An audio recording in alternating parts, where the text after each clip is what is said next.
Okay, so good evening student.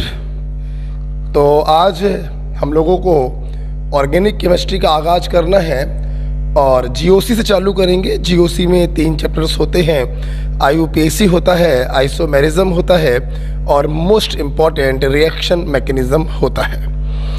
आप लोगों ने अभी रिसेंटली केमिकल बॉन्डिंग ख़त्म किया। मैंने वीडियो सॉल्यूशन आपको बना दिए थे तीनों सीट के, 01 के भी हो गए, 02 के भी हो गए और 03 के भी हो गए और 04 वाली सीट भी आपको मिली गई होगी। अच्छा, अब हम लोग को पढ़ना है अपना ऑर्गेनिक केमिस्ट्री और ऑर्गेनिक केमिस्ट्री में अपना पहला टॉपिक है IUPAC nomenclature. IUPAC nomenclature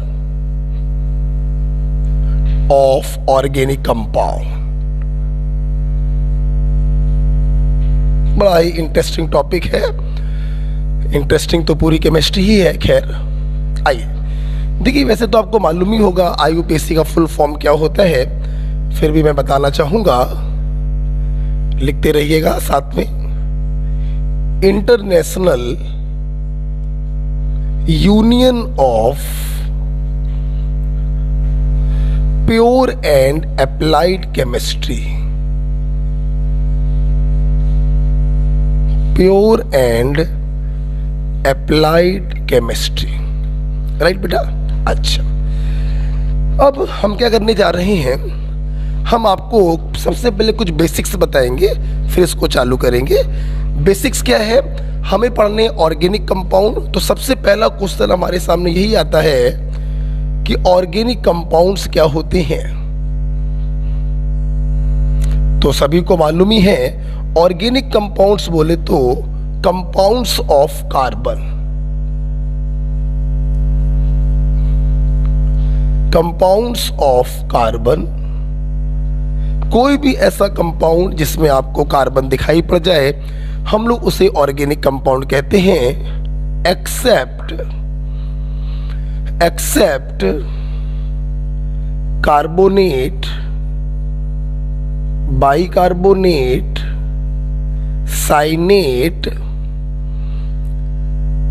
carbon dioxide and carbides. ठीक है, ये 4-5 कंपाउंड ऐसे हैं जिसमें कार्बन है, लेकिन इनको ऑर्गेनिक कंपाउंड नहीं बना जाता क्योंकि इनकी जो प्रॉपर्टीज हैं वो इनऑर्गेनिक कंपाउंड से मैच करती हैं। इज इट क्लियर बेटा? तो carbonate, bicarbonate, cyanate, carbon dioxide और कुछ कार्बाइडों को छोड़ दीजिए, बाकी कहीं पर भी कार्बन दिखाई पड़ेगा हम उसको ऑर्गेनिक कंपाउंड बोलेंगे। ठीक है, जैसे एग्जांपल के तौर पर लिखना नहीं है, समझना।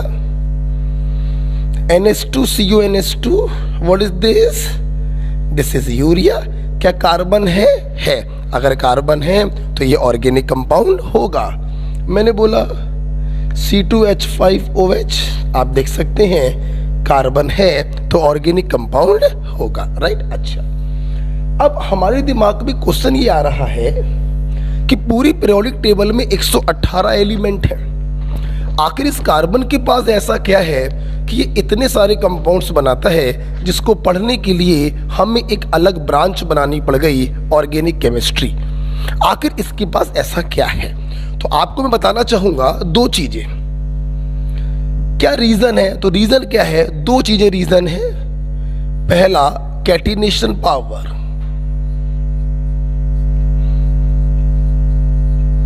पहली चीज जो कार्बन के पास स्पेशल है, that is catenation power. Catenation power का मतलब होता है self linking ability. Self linking ability, ठीक है। क्या मतलब है सेल्फ लिंकिंग एबिलिटी का? देखिए, लिखना नहीं है, इसे समझने के लिए। जैसे ये कार्बन है, ये दूसरे कार्बन के साथ जुड़ गया, this is self linking ability, एक कंपाउंड ये बन गया। ये कार्बन तीसरे कार्बन के साथ जुड़ गया, एक कंपाउंड ये बन गया। ये चौथे के साथ जुड़ गया, एक कंपाउंड ये बन गया। ये 5वें के साथ जुड़ गया, एक कंपाउंड ये बन गया। तो इस प्रकार से सेल्फ लिंकिंग एबिलिटी बोले तो कैटिनेशन पावर। और पूरी पीरियोडिक टेबल में आपको जान के ताज्जुब होगा कि कार्बन की सेल्फ लिंकिंग एबिलिटी सबसे ज़्यादा होती है।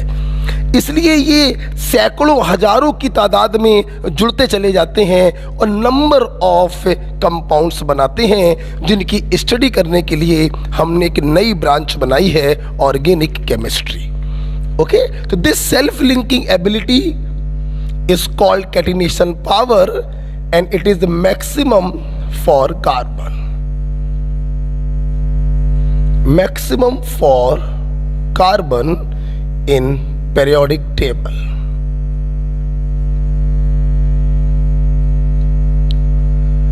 पूरे periodic टेबल में सबसे ज्यादा कैटिनेशन पावर कार्बन के लिए होती है। राइट बेटा, सुनना बेटा, सोचो सोचो सोचो सोचो सोचो ना, थोड़ा सा सोचो। ये जो एलिमेंट के बीच में बॉन्ड बना है, इसी बॉन्ड के कारण तो ये आपस में जुड़ रहे हैं और जुड़ने की इस क्षमता को ही कैटिनेशन पावर कह रहे हैं। सोचो, ये बॉन्ड जितना कमजोर होगा, अगर ये बॉन्ड कमजोर होगा तुरंत टूट जाएगा, ये आपस में जुड़ नहीं पाएंगे, और जब आपस में जुड़ नहीं पाएंगे तो कैटिनेशन पावर क्या हो जाएगी, कम हो जाएगी। और ये बॉन्ड जितना स्ट्रांग होगा, इनके जुड़ने की टेंडेंसी उतनी ज्यादा होगी, कैटिनेशन पावर भी उतनी ज्यादा होगी। तो क्या मैं ये नहीं कह सकता हूं कि catenation power is directly proportional to M bond strength. यहां पर एम का मतलब है एलिमेंट से। ओके, तो यस, तीसरा पॉइंट यहीं पर हम लिखवाना चाहेंगे कि 10 कैटिनेशन पावर, बढ़िया नोट्स बनाइएगा बच्चों, catenation power is directly proportional to M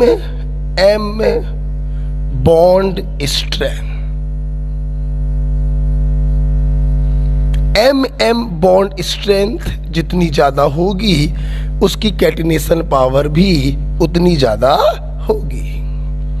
clear? जैसे अगर मैं बात 4th A ग्रुप की ही करूं, 4th A ग्रुप जिस फैमिली का ये कार्बन है, तो यहां पर carbon carbon, silicon silicon, germanium germanium, tin tin और लेड लेड। देखिए, मैंने बोला कि बताइए इन सभी में सबसे ज्यादा कैटिनेशन पावर किसकी होगी। अब सबसे ज्यादा तो कार्बन की होगी, पहले ही बता दिया, तो इसी की होनी है। आइए पूरा ट्रेंड देखते हैं कि किसी ग्रुप में ऊपर से नीचे जाने पर कैटिनेशन पावर पे क्या फर्क पड़ता है। वेरी सिंपल, ऊपर से नीचे जाओगे एटम का साइज बढ़ेगा, पीरियोडिक टेबल में आपने पढ़ा, एटम का साइज बढ़ेगा तो बॉन्ड लेंथ भी बढ़ेगा, और बॉन्ड लेंथ अगर बढ़ती है तो बॉन्ड स्ट्रेंथ कम होती जाती है। तो सबसे मजबूत बॉन्ड ऊपर वाले का होगा, तो सबसे ज्यादा कैटिनेशन पावर कार्बन की होगी, और जैसे जैसे नीचे जाओगे कैटिनेशन पावर कम होती जाएगी। So this is the order of catenation power. Okay बेटा, और मैं आपको यहां पर एक पॉइंट और बताना चाहूंगा कि lead not source catenation power.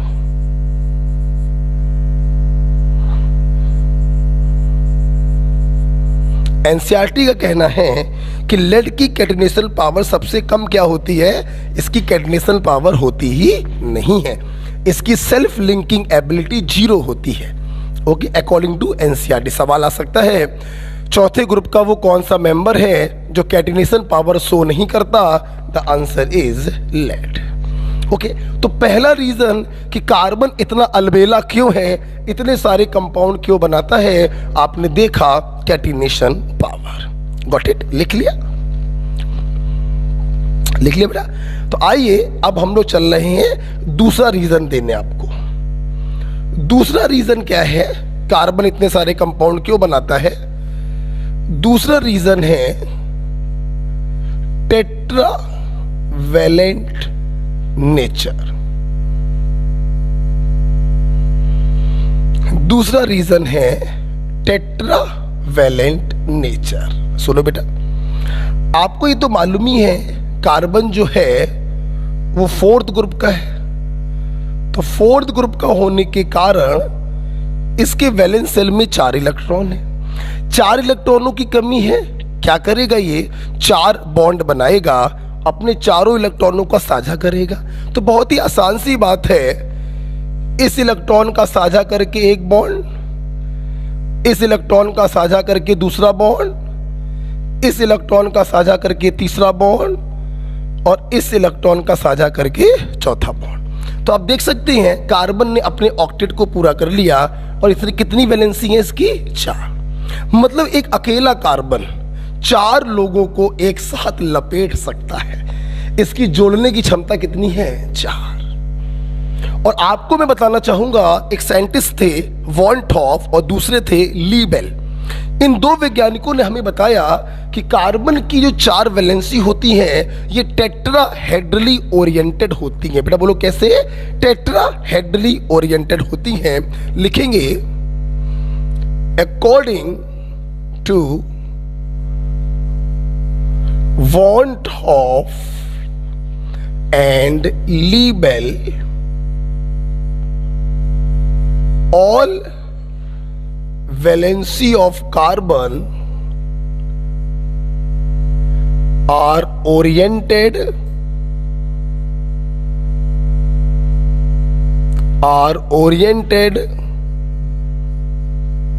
tetrahedrally। और ये चीज बताने के कारण हम लोग वॉन टॉफ और लीबेल को सम्मान देते हैं और उनको फादर ऑफ ऑर्गेनिक केमिस्ट्री बोलते हैं और इनको फादर ऑफ ऑर्गेनिक केमिस्ट्री बोलते हैं। ठीक है बेटा, इधर देखिए टेट्राहेड्रली के बारे में क्या बताया जरा देख लीजिए।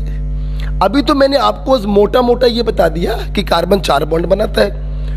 वॉन टॉफ और लीबेल ने बताया कि चारों जो वैलेंसी आपको हमने ऐसे करके बना दी हैं ये एक्चुअली में टेट्राहेड्रल ज्योमेट्री में होती है। किसमें होती है? Tetrahedral geometry. देखो बेटा, हम इसको ऐसे बनाते हैं, एक ये जाएगी वैलेंसी, एक ये जाएगी, एक ये जाएगी और एक ये जाएगी। ठीक है, एक वैलेंसी से किसी एक को जोड़ लिया, दूसरी से दूसरे को जोड़ लिया, तीसरी से तीसरे को जोड़ लिया और चौथी से चौथे को जोड़ लिया। अच्छा, अगर इन चारों एटमों को बेटा आप मिलाएं, अगर इन चारों एटम को आप मिलाएं तो आप देखो एक टेट्राहेड्रल बन जाएगा, टेट्राहेड्रल बन जाएगा। आप देख सकते हैं, ये देखिए इसे कहते हैं टेट्राहेड्रल। आप लोग रिसेंटली अभी केमिकल बॉन्डिंग आपने पढ़ा है, दिस इज टेट्राहेड्रल। और आपको मालूम है ये एंगल होता है 109.5 डिग्री। ठीक है, अब मेरी बात जरा सुनिएगा आप लोग। देखिए कार्बन को जोड़ने के लिए 4 आदमी हैं, तो चारों आदमियों को उसने एक एक वैलेंसी से जोड़ लिया। अब मान लो कार्बन को जोड़ने हैं सिर्फ 3 आदमी, तो 2 आदमियों को सिंगल बॉन्ड से जोड़ लेगा और एक आदमी को डबल बॉन्ड से जोड़ लेगा।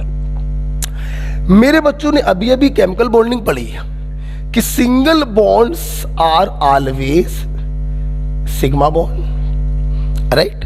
Single bond are always sigma bond, but double bond is 1 sigma 1 pi, right?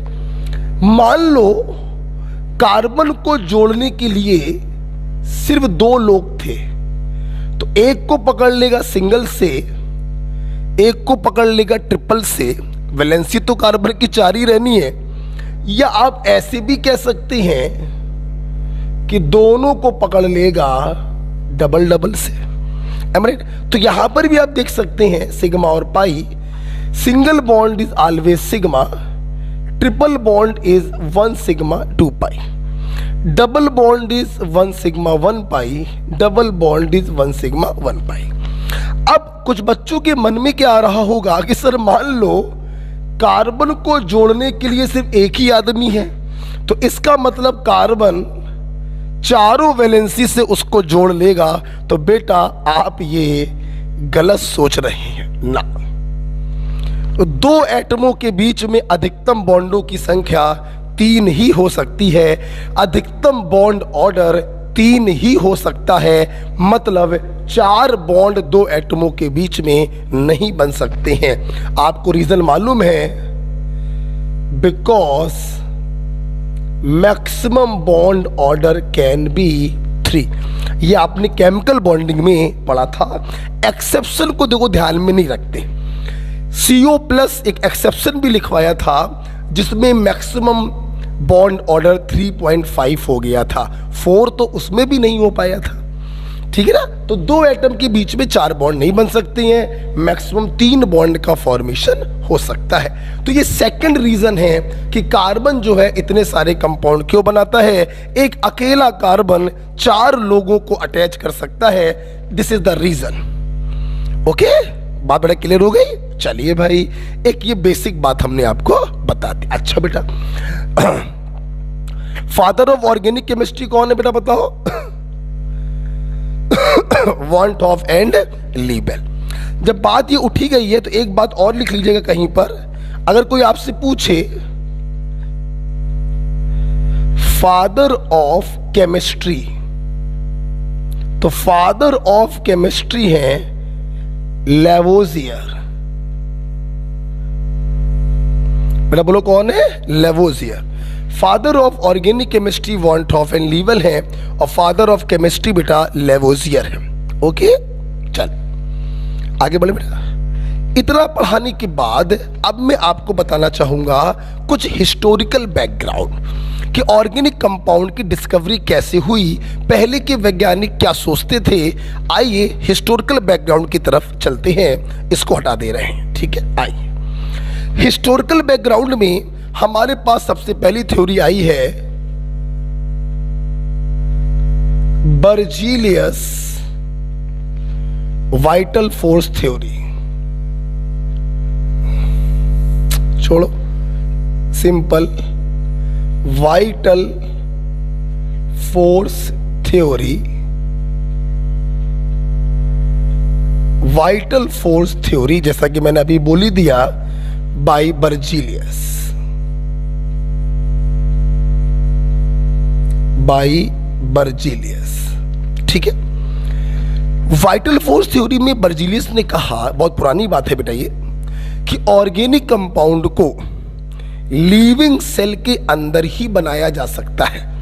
Living cell maybe animal cell, maybe plant cell.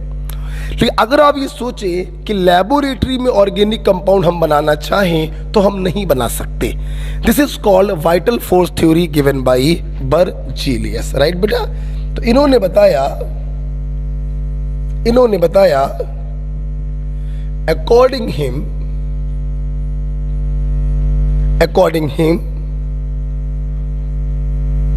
Organic compound never be synthesized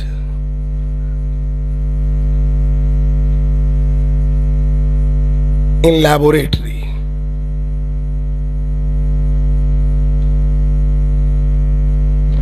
Organic compound never be synthesized in laboratory.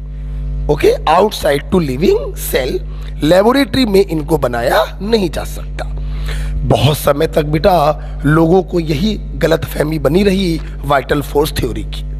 उसके कई वर्षों के पश्चात Berzelius का एक शिष्य था, एक स्टूडेंट था जिसका नाम था वोहलर। बेटा बोलो क्या था? वोहलर।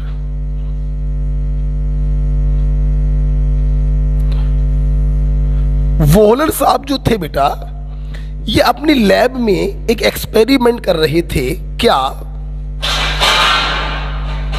ये अमोनियम सल्फेट की रिएक्शन पोटेशियम साइनेट से करा रहे थे। देखिए बेटा, अमोनियम सल्फेट की रिएक्शन पोटेशियम साइनेट से करा रहे थे। Please listen to me. ये फार्मूले देखिए याद नहीं किए जाते हैं। आपके ओमेगा ऐप में इंट्रोडक्टरी केमिस्ट्री करके कुछ लेक्चर्स पढ़े हैं, 8, 10 या 12 लेक्चर पढ़े होंगे, 1 घंटे के या सवा घंटे के या 50 मिनट के। शायद लेक्चर नंबर 3 है कि लेक्चर नंबर 4 है। उसमें मैंने बच्चों को आयंस के बारे में पढ़ाया है। अगर किसी बच्चे को आयंस की जानकारी ना हो तो वो उस लेक्चर को देख सकता है। ये फार्मूले बेटा याद नहीं किए जाते हैं, आपको याद होने चाहिए। Ions, what is this? This is ammonium ion. First group पे चार्ज कितना होता है? +1। Sodium ion, potassium ion. What is this? Sulphate ion. What is this? Cyanate ion, and so on. मैंने बहुत सारे आयन्स पढ़ा रखे हैं। फिर कैटायन और एनायन के जो चार्ज होते हैं, इनको हम क्रिस क्रॉस कर देते हैं तो फार्मूला बन जाता है। ठीक है बेटा, तो ध्यान रखना, अगर आपको आयंस की जानकारी नहीं है तो इंट्रोडक्टरी केमिस्ट्री के लेक्चर्स पढ़े हैं ऐप में, शायद लेक्चर नंबर 3 या 4 होगा, उसमें आयंस के बारे में मैंने पढ़ा रखा है। ओके,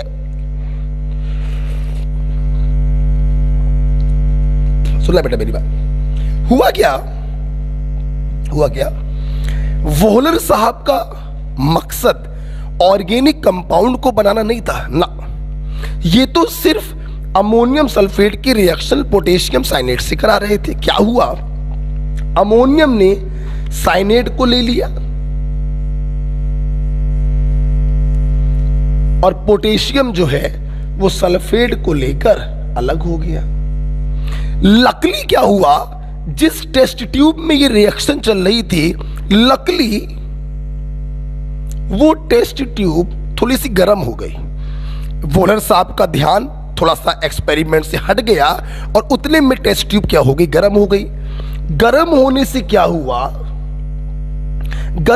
क्या हुआ, इस मॉलिक्यूल में रीअरेंजमेंट हो गया।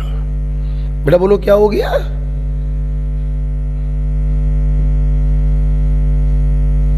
कभी कभी आजकल लेता नहीं है,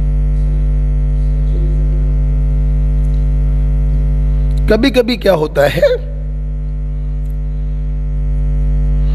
कि अपने आप गर्म हो जाने के कारण यहां पर हो गया मॉलिक्यूलर रीअरेंजमेंट। रीअरेंजमेंट में क्या होता है कि फार्मूले पे कोई फर्क नहीं पड़ता है, सिर्फ एटमों का अरेंजमेंट अदल बदल जाता है। तो जब इसमें मॉलिक्यूलर रीअरेंजमेंट हुआ तो ये बदल गया यूरिया में, NH2CO NH2। वोहलर साहब की एक छोटी सी लापरवाही से बहुत बड़ी क्रांति आ गई। वोहलर साहब का मकसद इसको बनाना नहीं था, वो तो लापरवाह थे तुम लोगों के तरीके। स्टूडेंट था ना, स्टूडेंट था इनका, ठीक, तो ये तो लापरवाह होगा, स्टूडेंट है लापरवाह होगा, तो लापरवाही में गर्म हो गया और लापरवाही में देखिए क्या बन गया, ऑर्गेनिक कंपाउंड। इसको देखकर वोहलर साहब की खुशी का ठिकाना नहीं रहा और उन्होंने गुरुजी को बताया कि गुरुजी आप जो बोल के गए थे वो गलत था। ऑर्गेनिक कंपाउंड को भी लेबोरेटरी में बनाया जा सकता है और आपको मैं बताना चाहूंगा, urea was the first organic compound synthesized in lab. First organic compound synthesized in lab is urea. इसके बाद तो बड़ा क्रांति आ गई और दे दनादन ऑर्गेनिक कंपाउंड बनाना चालू हो गया। तो यहां से इस थ्योरी का खंडन हो गया, ये थ्योरी डिस्कार्ड हो गई और ऑर्गेनिक कंपाउंड को भी लैब में बनाया जाने लगा। तो पहला ऑर्गेनिक कंपाउंड क्या था बेटा? यूरिया, जो लैब में बना। किसने बनाया? वोहलर ने बनाया। 3 क्वेश्चन कभी कभी बनते हैं, एक बात सभी लोग जहां बैठे हैं बोलेंगे, यूरिया किसके रीअरेंजमेंट से बना? अमोनियम साइनेट के रीअरेंजमेंट से बना। यूरिया किसके रीअरेंजमेंट से बना? अमोनियम साइनेट के रीअरेंजमेंट से बना। वॉलर के रिएक्टेंट क्या थे? अमोनियम सल्फेट और पोटेशियम साइनेट वॉलर के रिएक्टेंट थे। एम राइट बेटा? ओके, ये देखो बनना है, देखो जरा इस पर रोशनी आ रही है।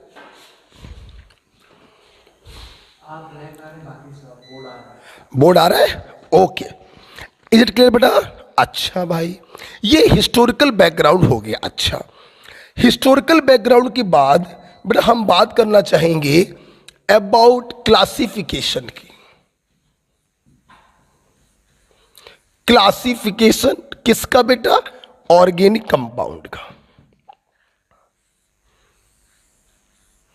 हम बात करना चाहेंगे क्लासिफिकेशन की ऑर्गेनिक कंपाउंड का। सुनो बेटा, ऑर्गेनिक कंपाउंड को ब्रॉडली दो भागों में क्लासिफाई किया गया है बेटा। एक ओपन चेन कंपाउंड या एलिफैटिक कंपाउंड, और दूसरा साइक्लिक या रिंग लाइक कंपाउंड।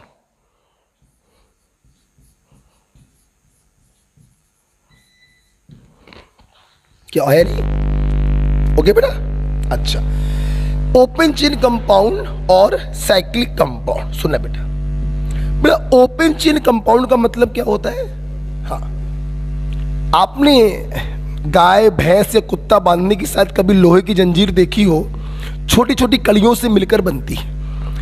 एक छोर होता है, एक अंत होता है। तो कार्बन बेटा आपस में ऐसे जुड़े कि एक जंजीर टाइप की बन जाए, एक छोर तो एक अंत बन जाए, उसे कहते हैं हम लोग ओपन चेन कंपाउंड। ये देखिए, ये देखो बेटा, कार्बन इस प्रकार से जुड़ रहे हैं कि एक छोर एक अंत बन रहा है, ओपन चेन कंपाउंड है। क्या कहीं पर साइकिल आपको दिखाई पड़ रही है? नहीं दिखाई पड़ रही है। ये सब ओपन चेन कंपाउंड है। और कार्बन लगा दो, सब ओपन चेन कंपाउंड हो गए। कहीं भी आप कार्बन कार्बन डबल बॉन्ड लगा दो, वो भी ओपन चेन कंपाउंड होगा। रिंग का फॉर्मेशन हुआ तो साइक्लिक हो जाएगा, और रिंग का फॉर्मेशन नहीं हुआ तो ओपन चेन होगा। अच्छा भाई, अब बड़ी अच्छी सी बात आपको बताने जा रहा हूं, गौर से देखिएगा। कार्बन की वैलेंसी कितनी होती है? 4। हमारी ऑर्गेनिक केमिस्ट्री में हो गए। चलो अच्छा सुनो, थोड़ा ध्यान रखना, हम लोगों की ऑर्गेनिक केमिस्ट्री में कभी भी हाइड्रोजन की टेंशन नहीं ली जाती। कैसे? सुनना, जैसे यहां पर अगर देखिए तो कार्बन की कितनी वैलेंसी सेटिस्फाई है? 1। और आपने पढ़ा था कार्बन की वैलेंसी होती कितनी है? 4। तो ये अंडरस्टूड है कि रिमेनिंग 3 वैलेंसियां जो होगी वो हाइड्रोजन से सेटिस्फाई होंगी। अब आपको ये मालूम होना चाहिए, केमिकल बॉन्डिंग अभी आपने पढ़ा है, नहीं पढ़ा तो भी कोई बात नहीं, हाइड्रोजन के पास एक ही इलेक्ट्रॉन होता है, तो हाइड्रोजन एक ही बॉन्ड बना सकता है। तो ये अंडरस्टूड होता है कि कार्बन की जितनी वैलेंसी आपको दिखाई नहीं पड़ रही है, उन सारी वैलेंसियों पर क्या होगा?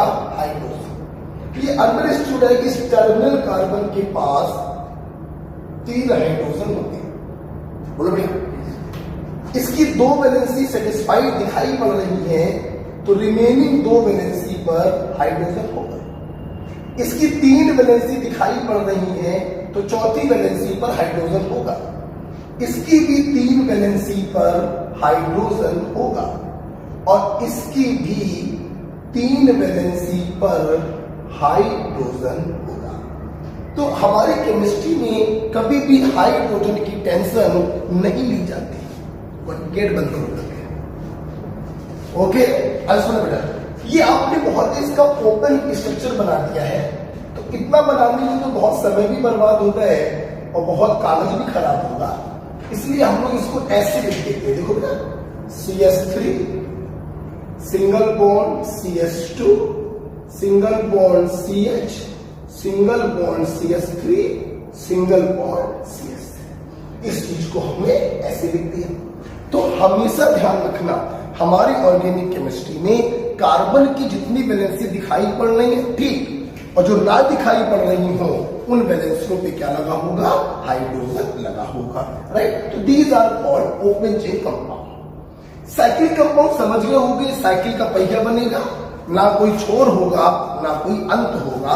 जैसे देखो बेटा, जैसे आप देखिए, ये देखो एक साइकिल का पहिया बन गया, कौन सा छोर कौन सा अंत कुछ मालूम नहीं।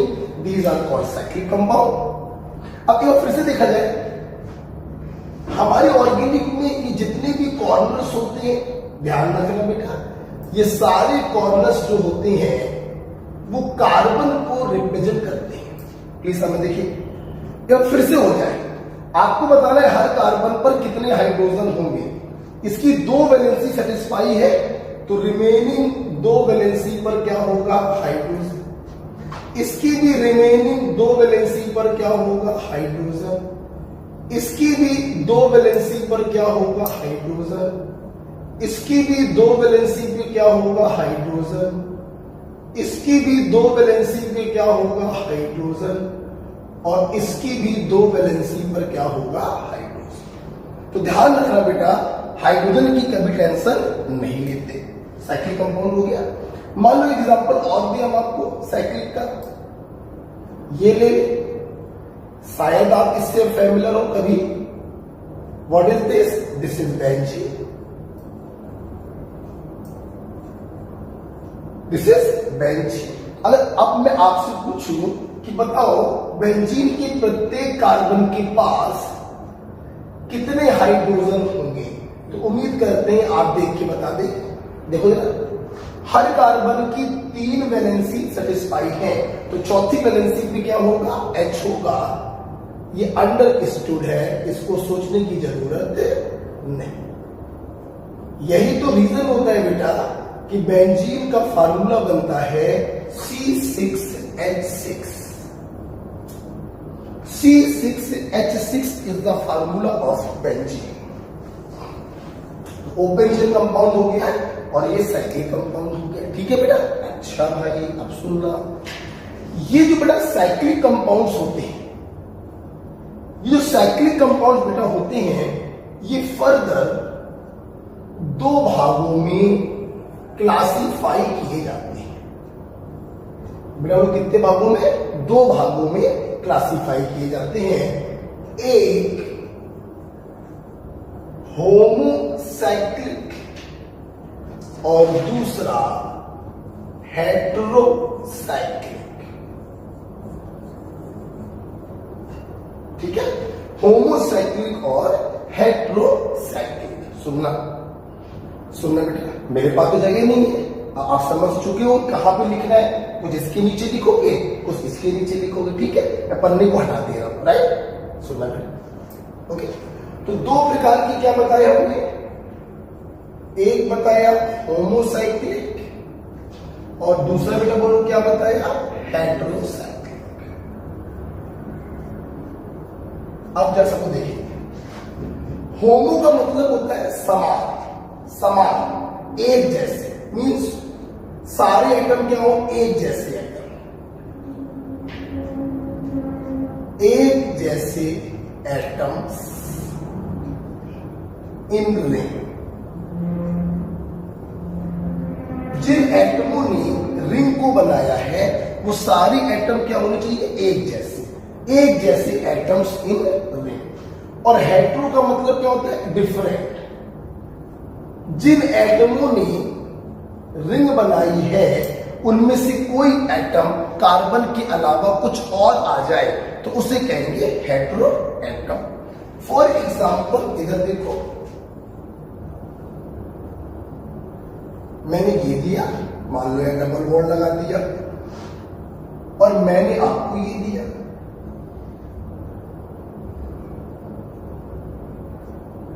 देखिए, अपन ये नहीं देखेंगे कि रिंग के बाहर क्या लगा, अपन ये देखेंगे जिन एटमों ने रिंग बनाया है वो कैसे है। आप देखो, कार्बन कार्बन कार्बन कार्बन, सारे एटम क्या है, कार्बन ही तो है।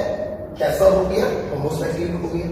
यहां पर देखो बेटा, रिंग किसने बनाई है, इसने इसने इसने इसने, इसने और इसने। तो रिंग किसने बनाई है? वो सारे के सारे एटम्स क्या है बेटा? कार्बन है। तो ये भी बेटा क्या हो गया? होमोसाइक्लिक हो गए।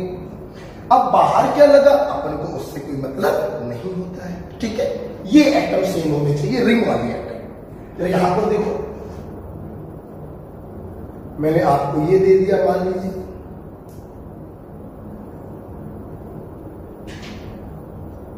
ये देखो बेटा, ये दे दिया, देखो बेटा। अब रिंग बनाई किसने? इसने बनाई है, इसने बनाई है, इसने बनाई है और इसने बनाई है। तो रिंग वाले एटम कौन कौन से हैं? कार्बन है और कार्बन के अलावा क्या है? ऑक्सीजन है। तो ये कैसा बेटा होगा? बोलो, हेट्रोसाइक्लिक होगा। कैसा होगा बेटा? हेट्रोसाइक्लिक होगा। और देखो जरा बेटा एग्जांपल एक,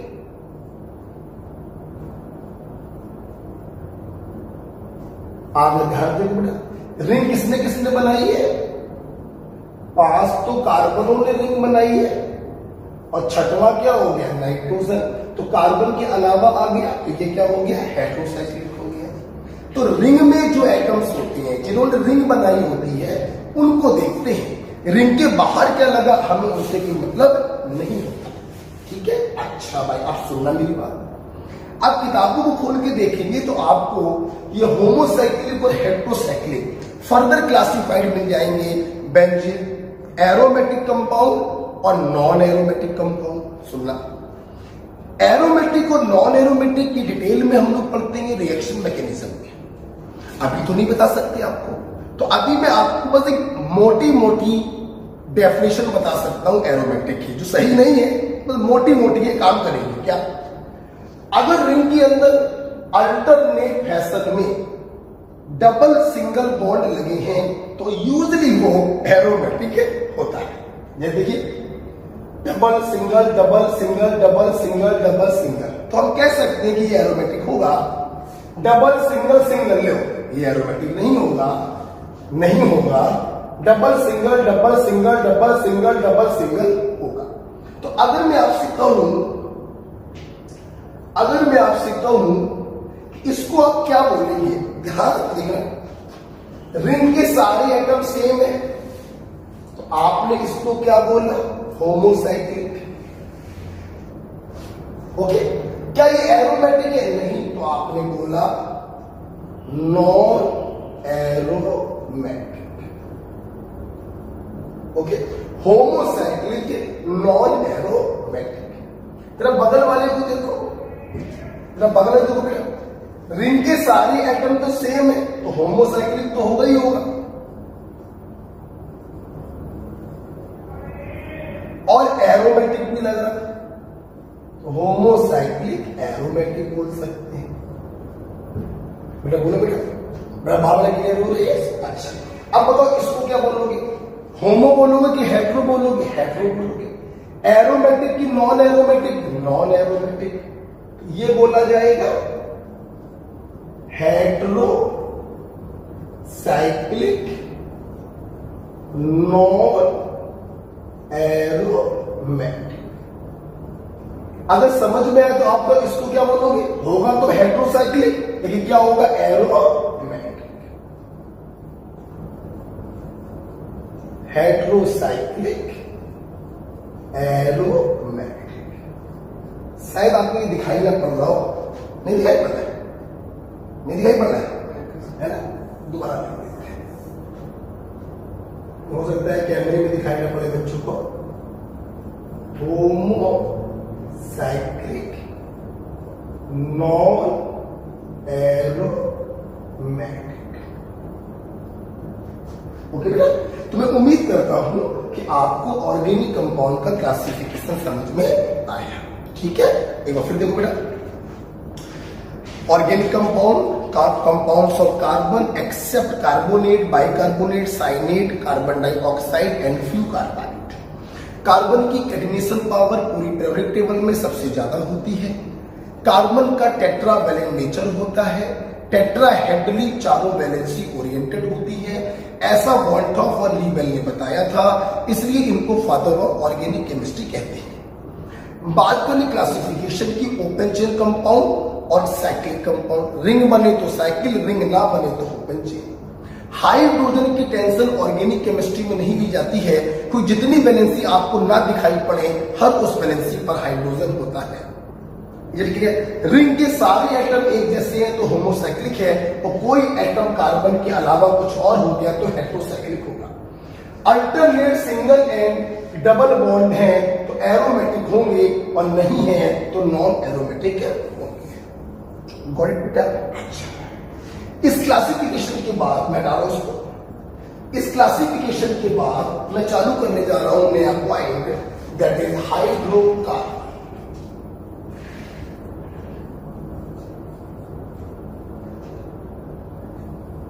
हाइड्रोकार्बन जैसे कि नाम से समझ में आना होगा, हाइड्रो माने हाइड्रोजन, कार्बन माने carbon. Yes, hydrocarbons are actually compounds of carbon and hydrogen.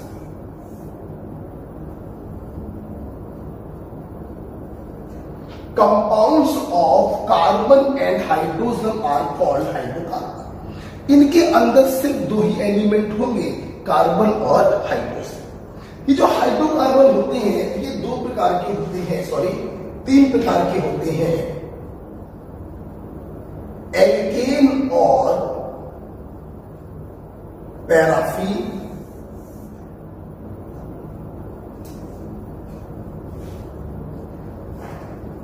दूसरा बेटा होता है एल्कीन और ओलिफिन, और तीसरा बेटा होता है एल्काइन। इसका कोई दूसरा नाम नहीं होता है, ठीक है? अच्छा भाई सुनना सुनना, एल्केन को पैराफिन क्यों कहते हैं? पैरा का मतलब होता है लेस और एफीन का मतलब होता है चाहत। इनकी चाहत दूसरों के प्रति बहुत कम होती है। चाहत बहुत कम का मतलब है they are less reactive, they are inert, ये यूजली किसी से रिएक्शन नहीं करते। तो पैराफिन का बेटा मतलब होता है, पैराफिन का मतलब होता है लेस रिएक्टिव, बोले तो इनर्ट, ठीक है?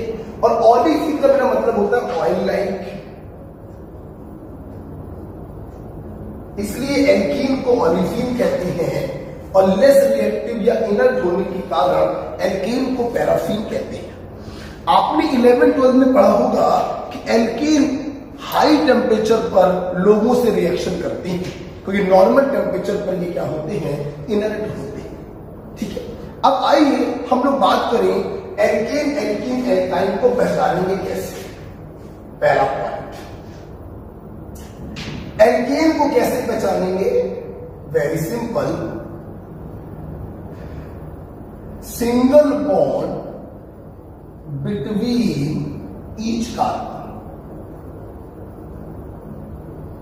अगर कोई हाइड्रोकार्बन आपको ऐसा दिया जाए जिसके प्रत्येक कार्बन के बीच में सिंगल बॉन्ड हो तो उसे बेटा हम लोग बोलेंगे एल्केन या पैराफिन। जैसे देखिए बेटा, बिल्कुल प्यार से देखेंगे, सी सी सी सी सी, मान लीजिए, ठीक है? अब देखिए हर कार्बन के बीच में कैसे बॉन्ड है? सिंगल बॉन्ड है, तो ये क्या होगा? एल्केन। अच्छा भाई, आपको मालूम है हाइड्रोजन की टेंशन हम लोग नहीं लेते हैं। देखिए आपको क्या मालूम है, इसकी कितनी वैलेंसी दिखाई पड़ रही है? 1। कितनी नहीं दिख रही? 3। तो तीनों पर क्या होगा? हाइड्रोजन। आप खोल के लिख सकते हो या फिर यहां पे लिख सकते हो CS। इसकी कितनी वैलेंसी पे हाइड्रोजन होगा? 2। बोलो, नहीं है समझ में आ रहा? 2, तो 2 लगा दो। इसकी कितनी वैलेंसी पे हाइड्रोजन होगा? बोलो, 1। 4 वैलेंसी होती है, 3 दिखाई पड़ रही है, चौथी पे क्या होगा? H होगा। इसकी कितनी वैलेंसी पे हाइड्रोजन होगा? 3। 1 दिखाई पड़ रही है, 3 पे H होगा। और इसकी कितनी वैलेंसी पे होगा? 3। खत्म हो गया। तो हाइड्रोजन की टेंशन हम लोग नहीं लेते। अच्छा भाई, अब यहां पे मैं अपने स्टूडेंट को कुछ और भी सिखाना चाहूंगा भाई। और देखो क्या, देखिए हमारी ऑर्गेनिक केमिस्ट्री में सिंगल बॉन्ड्स को रिप्रेजेंट करो या छुपा दो, उससे कोई फर्क नहीं पड़ता। कहने का मतलब हम इसको ऐसे भी लिख सकते हैं, CH3 CH2 CH। आप सिंगल बॉन्ड को मत दिखाइए तो कोई दिक्कत नहीं होती है। अगर किसी कार्बन के बीच में बॉन्ड दिखाई ना पड़े तो ये अंडरस्टूड होता है कि वो सिंगल बॉन्ड ही होगा। दूसरी बात समझिए, ये देखिए, इधर देखो, अगर किसी कार्बन से सेम ग्रुप लगे, इस कार्बन से 2 CH3 ग्रुप लगे, तो हम क्या करते हैं, 2 बार लिखने से अच्छा होता है हम उसका होल ट्वाइस करके लिख देते हैं। बेटा बोलो क्या कर देते हैं, होल। अगर होल ट्वाइस कुछ लिखा हुआ है तो ये अंडरस्टूड है कि उस कार्बन से वो 2 बार लगा हुआ है। इसको आप ऐसे भी लिख सकते हैं, ठीक है बेटा। अच्छा भाई, अब हम लोग बात करेंगे एल्कीन की। सुनना, एल्कीन की पहचान है प्रत्येक कार्बन के बीच में सिंगल बॉन्ड, जबकि एल्कीन की पहचान है double bond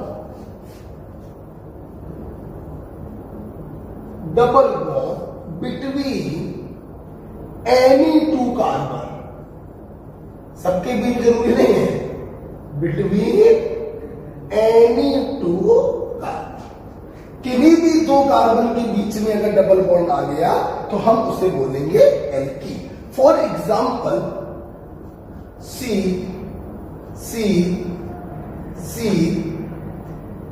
double bond C मैंने आपको ये दिया, गॉट इट। मगर देखो बेटा, एक और लगाना है, ये कर दिया। देखो बेटा, क्या हर कार्बन के बीच में डबल बॉन्ड नहीं, हर के बीच नहीं चाहिए। कहीं भी अगर डबल बॉन्ड आ गया तो वो हाइड्रोकार्बन क्या बन जाता है, एल्कीन बन जाता है, कहीं पर भी डबल बॉन्ड आ जाए। अच्छा, क्या मेरे बच्चे हाइड्रोजन को लेकर परेशान हैं? नहीं ना। जल्दी बताओ कितने होंगे, इसके पास कितने हाइड्रोजन होंगे, 3। एक वैलेंसी है, बोला करो, क्लियर नहीं हो रहा आपको? ठीक है, पढ़ाना चालू भी नहीं किया अभी तक, ठीक है। इसके पास कितने होंगे, एक भी नहीं होंगे, 1 2 3 4, चारों वैलेंसी भर गई है, हाइड्रोजन नहीं होंगे। इसके पास बोलो 3, इसके पास बोलो 3, इसके पास बोलो 3, इसके पास एक भी नहीं, राइट। अगर आप लोग चाहें तो इस एल्कीन को शॉर्ट में ऐसे भी तो लिख सकते हो, जगह नहीं आ जाएगा, तो इसको ऐसे लिख ले। इस कार्बन पर 2 CH3 लगे हुए हैं, तो CH3 का होल ट्वाइस। ध्यान रखना, सिंगल बॉन्ड को छुपा सकते हैं, डबल बॉन्ड को नहीं छुपा सकते। तो डबल बॉन्ड आपको दिखाना पड़ेगा C। इससे भी 2 CH3 लगे हैं, 2 बार लिखने से अच्छा 1 बार लिख दो, होल ट्वाइस। बेटा नेक्स्ट देखेंगे, एल्कीन के बाद हम लोग बात करेंगे एल्काइन की। तो बिल्कुल एल्कीन वाला ही आइडेंटिफिकेशन होता है, बस डबल बॉन्ड के जगह हम लोग ट्रिपल बॉन्ड कर देते हैं। Triple bond between any 2 carbon. किन्हीं भी 2 कार्बन के बीच में अगर ट्रिपल बॉन्ड आ गया तो हम उसे बोलेंगे एल्काइन। आप देख सकते हैं C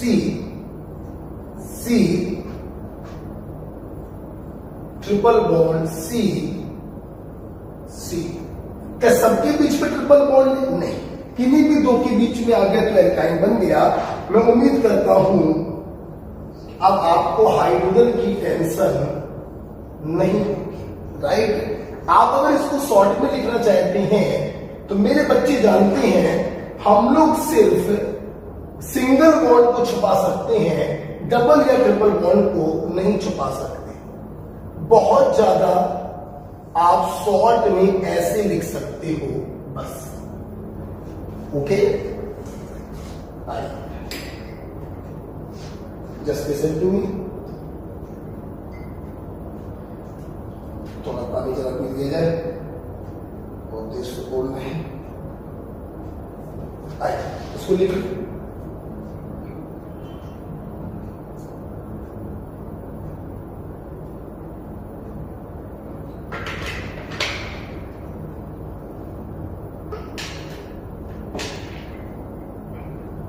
बोले बेटा। तो क्या मेरे बच्चों को हाइड्रोकार्बन के तीनों प्रकार समझ में आ गए? एल्केन, एल्कीन और एल्काइन। सिंगल बॉन्ड सभी के बीच में, एल्केन कहीं पर भी डबल, एल्कीन कहीं पर भी ट्रिपल, एल्काइन कैसे होल ट्वाइस करके लिख सकते हैं आपको समझ में आ गया होगा। जगह नहीं है, आप इसी के नीचे क्या करेंगे? कंटिन्यू करेंगे। अभी पहला पॉइंट खत्म हुआ है, ठीक है, दूसरा पॉइंट पढ़ाने जा रहे हैं। देखिए बेटा दूसरा पॉइंट क्या है बेटा? दूसरा बेटा पॉइंट है फार्मूले। एल्केन का फार्मूला बेटा होता है CnH2n + 2। मतलब बेटा एल्केन में हाइड्रोजनों की जो संख्या है वो कार्बन के डबल से 2 ज्यादा है। अब देखिए n का डबल हुआ 2n और प्लस कर दिया 2, तो हाइड्रोजनों की संख्या कार्बन की संख्या के दुगने से अगर 2 ज्यादा है तो हम बोलेंगे एल्केन। अगर बेटा इसके अंदर से हम 2H को हटा दें तो एल्कीन का फार्मूला बन जाता है CnH2n। मतलब हाइड्रोजनों की संख्या जस्ट डबल होगी, और अगर बेटा हम इसके अंदर से 2H और हटा दें तो एल्काइन का फार्मूला बन जाता है, ध्यान रखिएगा प्लीज समझ देखिए। अगर हाइड्रोजनों की संख्या दुगने से 2 ज्यादा तो एल्केन, जस्ट दुगनी तो एल्कीन, और दुगने से 2 कम तो एल्काइन। देखा कितना मजा आया, देखा मजा आएगा, देखा नहीं? हमने आपको ये दिया। अब देखिए ये फार्मूला कंडेंस फॉर्म में लिखा है, खोल के तो लिखा है, खोल के लिखते तो बच्चा बता देता। सिंगल बॉन्ड एल्केन, कहीं डबल एल्कीन, कहीं ट्रिपल तो एल्काइन। ये तो लिखा नहीं, ये कंडेंस फॉर्म में लिखा है। तो कैसे पहचानोगे ये क्या है? 5 दूनी 10, 10 और 2 12, दुगने से 2 ज्यादा मतलब एल्कीन। मान लीजिए हम यहां पर 10 कर देते, 5 दूनी 10 जस्ट डबल एल्कीन, और यहां पर अगर हम दुगने से 2 कम कर देते, 5 दूनी 10, 10 में से 2 गया 8, तो हो जाता ये एल्काइन। तो जब कंडेंस फॉर्म में लिखा होता है तो हम इन फार्मूलों की हेल्प लेते हैं। ओके, जैसे मैंने कहा एल्केन फैमिली का पहला सदस्य बताइए क्या होगा? पहला सदस्य का मतलब है आप n के स्थान पर 1 रख दीजिए। जब आप n के स्थान पर 1 रखेंगे तो आपको पहला सदस्य मिल गया CH4। देखो 1 दूनी 2, 2 और 2 4, दुगने से 2 ज्यादा। आपको मैं बताना चाहूंगा कि ये जो यहां पर फॉर्मूला लिखा है इसको हम लोग कहते हैं डार्क इसको हम लोग कहते हैं marsh gas, biogas, natural gas और फायर डैम।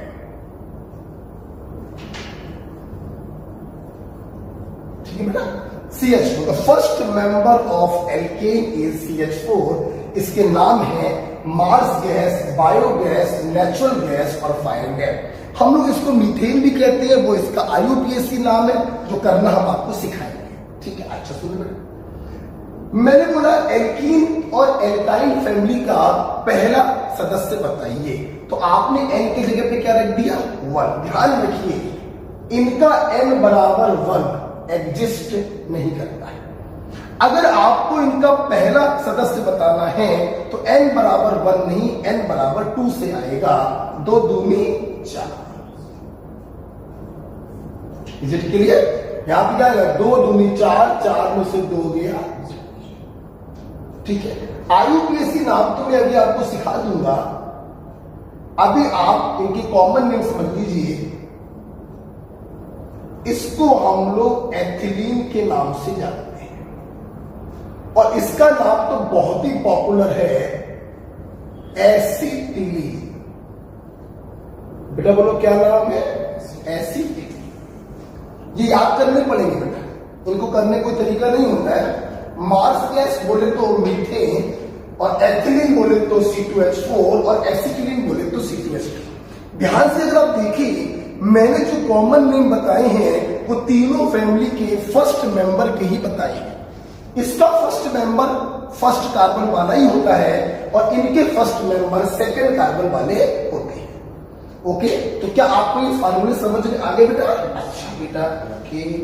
अब बेटा हम लोग बात करेंगे इन हाइड्रोकार्बन के IUPAC नाम कैसे किए जाते हैं। देखिए बहुत ही सिंपल होता है IUPAC नाम। देखो बेटा, जिस हाइड्रोकार्बन का आपको नाम करना है, जाहिर सी बात है उसमें कुछ कार्बन्स होंगे। अच्छा भाई, जितने कार्बन्स होते हैं उतने कार्बन्स का हम लिख देते हैं रूट वर्ड। बेटा वो लोग क्या लिख देते हैं? रूट वर्ड, जिसे हम लोग कहते हैं एल्क। बेटा वो लोग क्या कहते हैं? एल्क। जिस हाइड्रोकार्बन का आपको नाम करना है, एल्केन, एल्कीन या एल्काइन का, उसमें जितने कार्बन्स होते हैं उतने कार्बन का हम रूट वर्ड लिख देते हैं, बोले तो एल्क। और इसमें हम लोग ऐड करते हैं प्राइमरी सफिक्स। बेटा वो लोग क्या ऐड करते हैं? Primary suffix.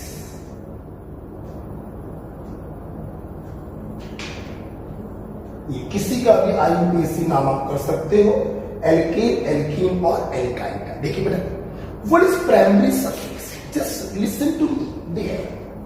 जैसे मैंने अभी भी बताया कि रूट वर्ड आपको बताता है about number of carbon in principle chain. क्या होता है प्रिंसिपल चेन? अभी मत समझिए, अब सिर्फ इतना समझिए कि जिसका IUPAC नाम करना है उसमें जितने कार्बन होते हैं उसके बारे में बताता है रूट वर्ड। अच्छा बेटा, अब सवाल है ये प्राइमरी सफिक्स आपको क्या बताता है? ये प्राइमरी सफिक्स आपको बताता है about nature of principal chain, whether it is saturated or unsaturated। देखिए लिख लिख के बता दो, लिख लिख के बता दो, बहुत ही सरल है, बहुत ही सरल है। देखिए अब हमारे बच्चों के समय नया शब्द आ गया, सर ये सैचुरेटेड और अनसैचुरेटेड क्या है? देखो बेटा, अगर किसी चेन में कार्बन कार्बन मल्टीपल बॉन्ड है तो हम उसे कहते हैं अनसैचुरेटेड। जैसे एल्कीन और एल्काइन, ये अनसैचुरेटेड कंपाउंड है क्योंकि इनके पास कार्बन कार्बन मल्टीपल बॉन्ड होता है। लेकिन जो एल्केन होता है वो सैचुरेटेड माना जाता है क्योंकि उसके पास कार्बन कार्बन मल्टीपल बॉन्ड नहीं होता है। हमेशा ध्यान रखिएगा, प्राइमरी सफिक्स आपको बताता है वेदर द प्रिंसिपल चेन, जो नंबर ऑफ कार्बन एटम है, वो सैचुरेटेड है या अनसैचुरेटेड है। अगर कहीं पर भी मल्टीपल बॉन्ड नहीं है कार्बन कार्बन के बीच में, पाई बॉन्ड नहीं है कार्बन कार्बन के बीच में, तो सैचुरेटेड कहेंगे, और पाई बॉन्ड आ गया तो अनसैचुरेटेड कहेंगे। Got it? जैसे इसको सेव करना पड़ेगा और एक नया पेज आपके लिए ला रहे हैं, लिखिएगा मत, लिखना चाहो तो हाशिए पे लिख लेना, सॉरी ठीक, हाशिए पे चाहो तो लिख लेना। जैसे मैंने आपको ये दिया,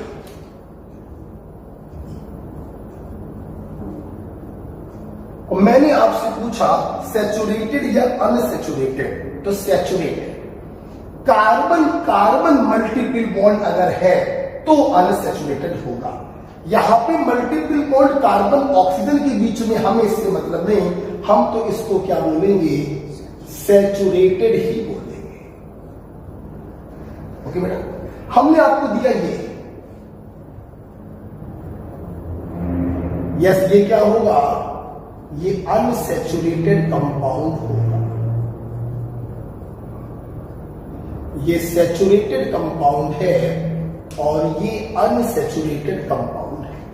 तो कार्बन कार्बन मल्टीपल बॉन्ड अगर है तो हम उसे कहेंगे अनसैचुरेटेड, और अगर कार्बन कार्बन मल्टीपल बॉन्ड नहीं है तो हम उसे कहेंगे सैचुरेटेड। ये क्लियर? कहीं हाशिए पर इसको लिख लीजिएगा, ठीक है? ओके, बताओ ये क्या होगा?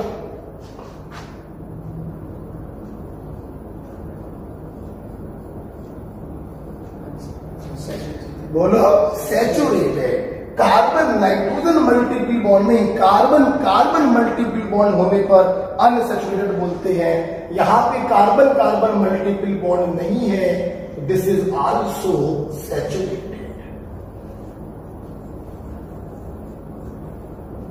ओके बेटा, इसको हाशिए पे लिख लीजिएगा कहीं पर, ठीक है?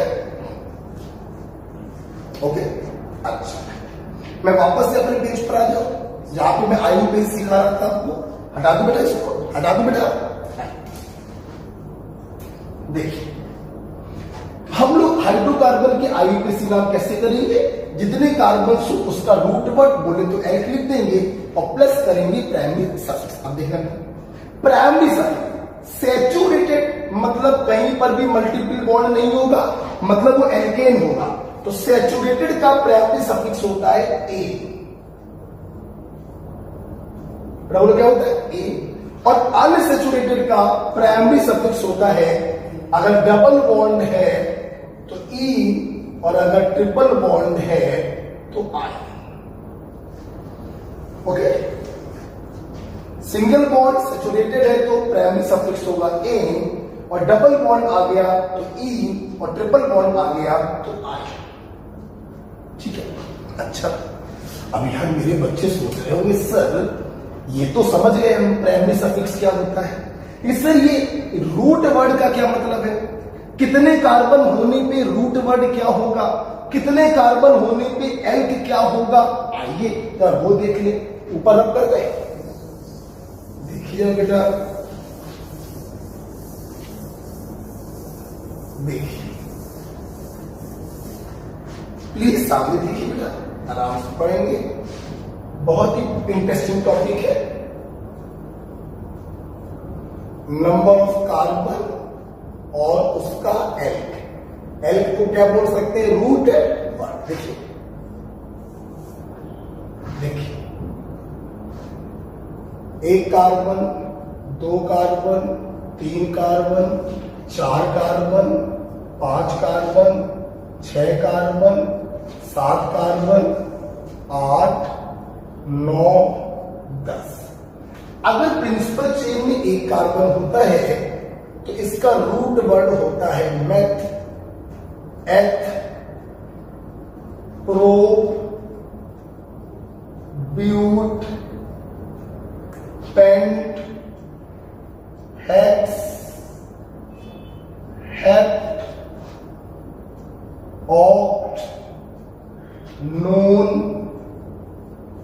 डेक। ओके बेटा, तो जैसे कार्बन्स होंगे वैसा उसका रूट वर्ड या एल्क होगा। ध्यान रखिएगा, एल्क को ही हम लोग क्या कहते हैं? Root word.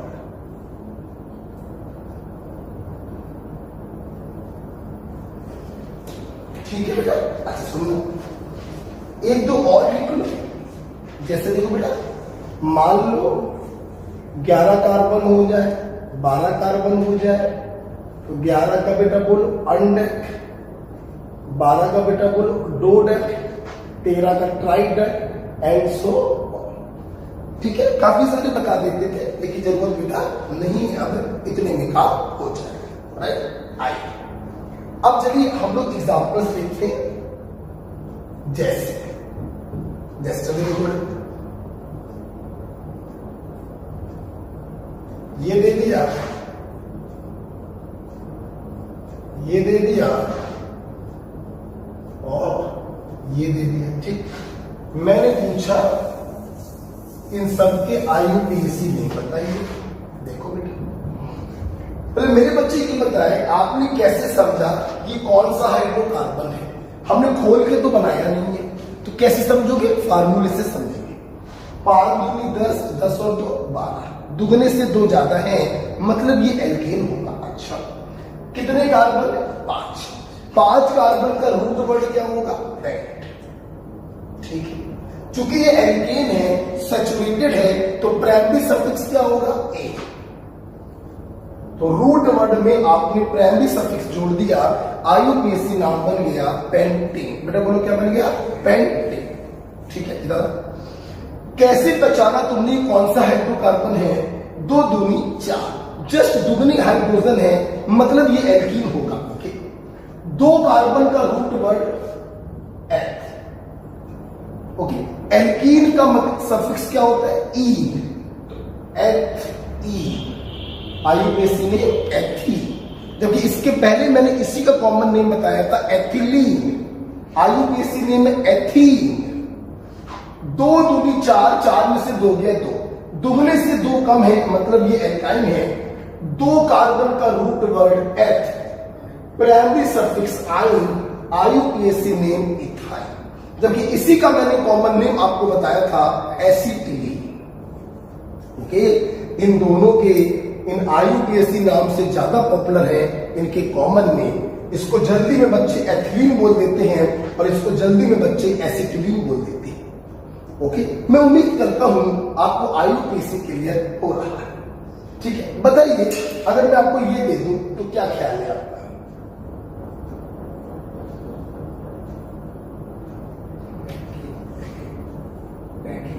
बैकेन। क्यों? 10 दूनी 20, 20 और 2 22, दुगने से 2 ज्यादा, तो एल्केन होगा। तो रूट वर्ड 10 कार्बन का क्या हो गया? डेक। और प्राइमरी सफिक्स क्या होगा? ए। आईयूपीएसी नेम क्या हो गया? डेक। ओके बेटा, मैं उम्मीद करता हूं आपको ये समझ में आ गया होगा। अच्छा भाई, चलो अब मैं आप लोगों को 1 मिनट दे रहा हूं, जल्दी से रिवाइज कर लीजिए, फिर हम लोग आगे बढ़ेंगे। जल्दी से 1 मिनट में आपको रिवाइज करना है।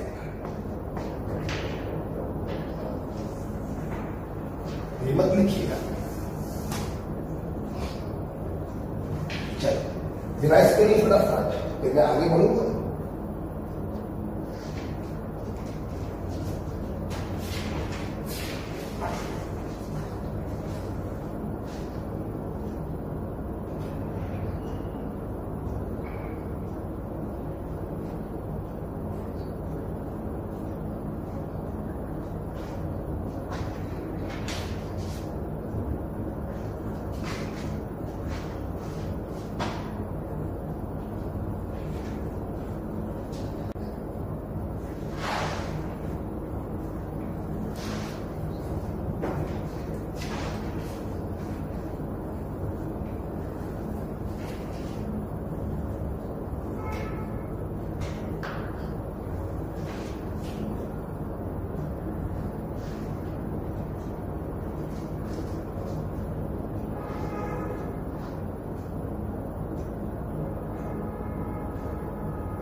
ओके, डायग्राम पढ़ लिया।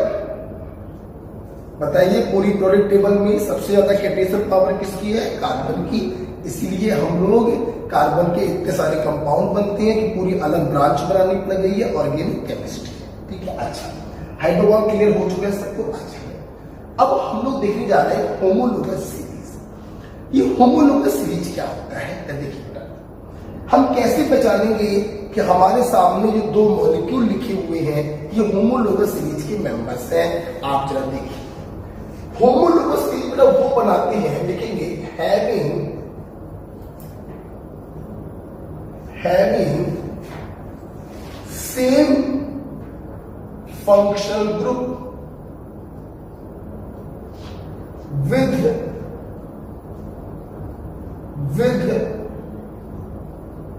difference of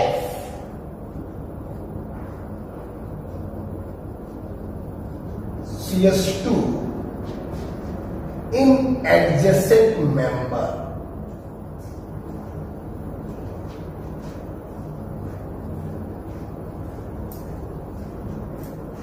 Having same functional group with difference of CS2 in adjacent member.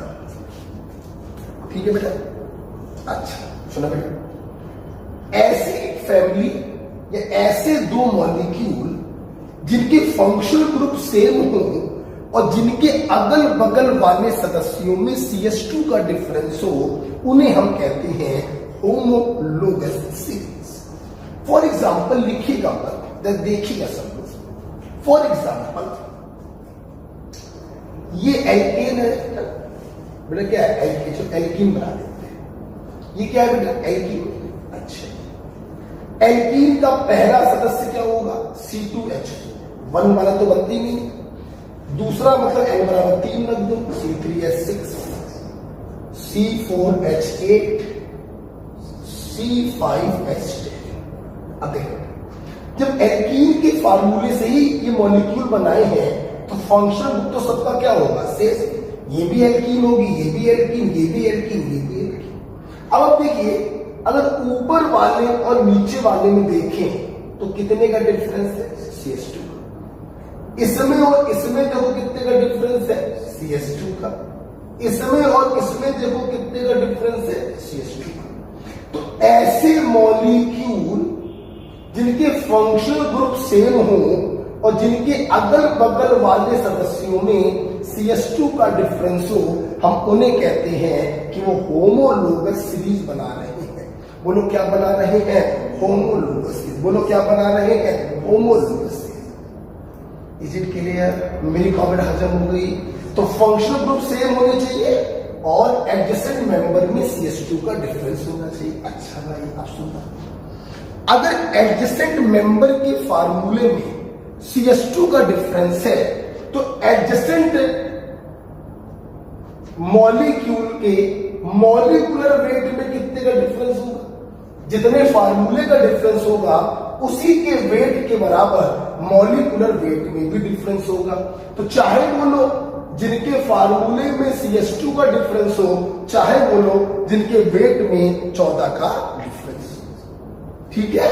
अच्छा बेटा अब क्या देखना, अगर आपको समझ में आया है तो आओ इसके ऊपर एक सवाल करें, जहां तक मैं करूंगा एक क्वेश्चन, विच पेयर, साथ में लिखो, are the example of homologous series. Which pairs are the example of homologous series? आपको कुछ सीखने को मिलने वाला है यहां से, आप ध्यान से देखिएगा। जैसे ये दिया और ये दिया, प्लीज देखिए, जो बच्चे या जो अध्यापक सिर्फ इतना बताते हैं कि CS2 का डिफरेंस होना चाहिए, वो होमोलोगस होते हैं, तो वहां पे देखिए बच्चा गलती कर बैठेगा। कैसे गलती कर बैठे, ध्यान से देखिए सामने कितने कार्बन है, 1 2 3, कितने हाइड्रोजन, 3 यहां पर होंगे, 3 और 2 5, 5 और 2 7, 7 और 1 8 और 1 ऑक्सीजन। यही तो फार्मूला है इसका। बोलो बेटा, यहां देखिए कितने कार्बन है, 2 और 2 4, कितने हाइड्रोजन है? 3 2 5 और 5 10 और एक ऑक्सीजन। अगर हम लोग देखें तो इनके फार्मूले में एक कार्बन और 2 हाइड्रोजन का डिफरेंस है, मतलब इनमें CH2 का डिफरेंस है। तो कुछ बच्चे हो सकता है कह दें कि ये होमोलोगस है, लेकिन नहीं। आप लोगों ने 11th 12th में ये तो पढ़ा ही होगा या 9th 10th में पढ़ा होगा। OH का मतलब होता है एल्कोहल और O का मतलब होता है ईथर। फंक्शनल ग्रुप बेटा बदल गए हैं, इसलिए आप इनको होमोलोगस नहीं कह सकते। ध्यान समझने की बात। सोचो सोचो सोचो, अगर ये चित्र ओपन होके ना आते, अगर ऑप्शन में C3H8O और C4H8O लिखा होता, हाँ, तो हम डंके की चोट पर कह देते कि ये होमोलोगस होंगे। तब हम सिर्फ देखते हैं CH2 का डिफरेंस, लेकिन जब फार्मूला ओपन लिखकर आता है तो CH2 डिफरेंस के साथ साथ हम फंक्शनल ग्रुप को भी देखते हैं। अगर ऐसे लिखकर आता तो हम कह देते कि ये होमोलोगस है, लेकिन ऐसे लिखकर आया है तो हम CH2 का डिफरेंस भी देखेंगे और फंक्शनल ग्रुप भी देखेंगे। गॉट इट बेटा? जैसे एग्जांपल और देखिए, शायद आपको और अच्छा लगे। ऊपर जगह नहीं है मेरे पास, मैं ऊपर निकल जाऊंगा। ठीक है, मैं ऊपर देखेंगे बेटा। मैंने ये एग्जाम्पल बनाया तीसरा वाला, तो देखिए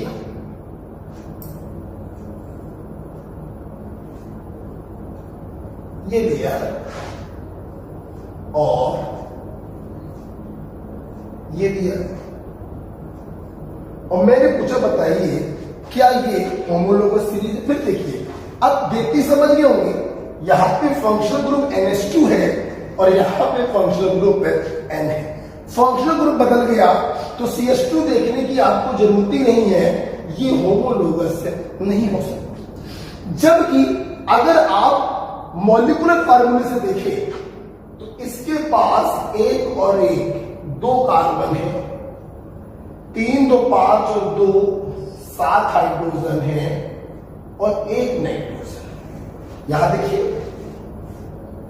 1 2 3 4 कार्बन है, 3 2 5 2 7 और 3 2 5 चारों में क्या? अच्छा रहा, ये बन गया।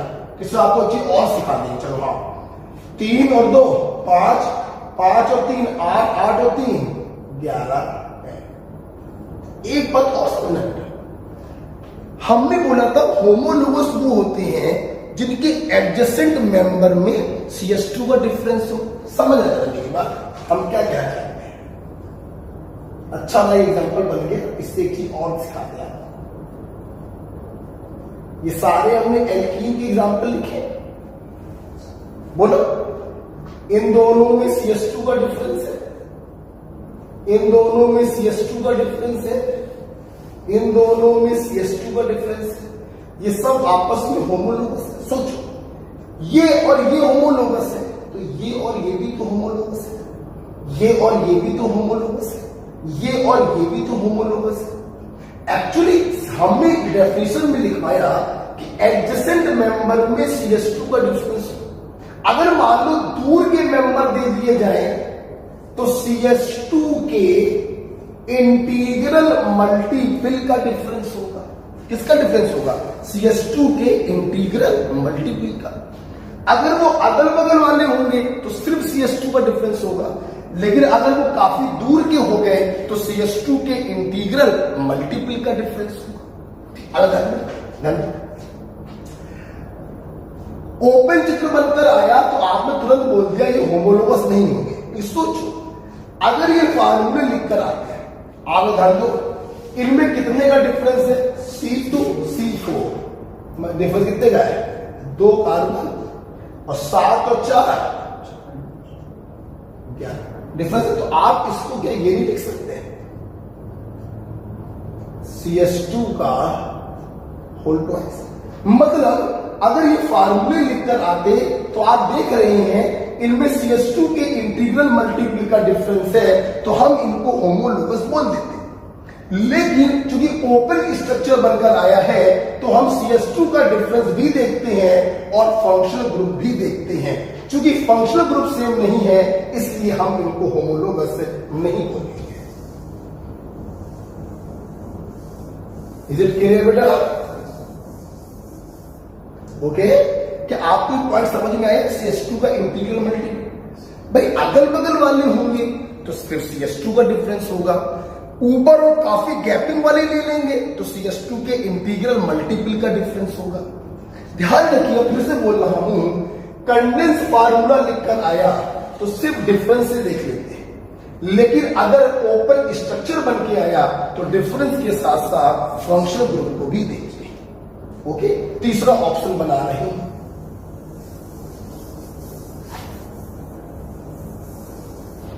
तीसरा ऑप्शन बना रहे हैं, आप बताइए। तीसरा फॉर्मूला बना दिया हमने, देखो बेटा ऐसे बना देते हैं,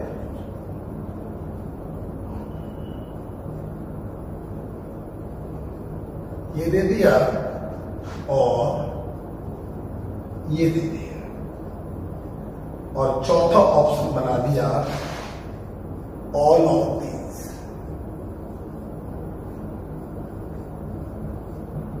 आप देख सकते हैं तीसरा वाला होमोलोगस है, फंक्शनल ग्रुप सेम है और CS2 का डिफरेंस है। तीसरा वाला होमोलोगस है, आंसर क्या टिक करेंगे? तो अब जरा देखिए, होमोलोगस सीरीज का मतलब क्या है? Those having same functional group and whose adjacent member are differ by CS2 या integral multiple of CS2 are called homologous series। इतने एग्जाम्पल से मैंने समझाने का प्रयास ये किया कि अगर ओपन स्ट्रक्चर बनकर आए तो CS2 का डिफरेंस और सेम फंक्शनल ग्रुप दोनों देखते हैं, लेकिन अगर कंडेंस फॉर्म लिखकर आ रहा है तो सिर्फ CS2 का डिफरेंस देखते हैं। ओके बेटा, ठीक है। पहला पॉइंट में छात्रों ने सीखा होमोलोगस सीरीज। ठीक है बेटा, फ्यू पॉइंट हम अपने बच्चों को पढ़ा रहे हैं। अब एक दूसरे पॉइंट की तरफ जा रहे हैं, सब लोग देखेंगे। इसको हटा दें बेटा। दूसरा पॉइंट देखो बेटा, दूसरा पॉइंट ऑल्सो अभी भी रिसेंटली आपने केमिकल बॉन्डिंग में देखा है, फिर भी एक और पॉइंट देख लो, दोबारा देख लो। हाइब्रिडाइजेशन,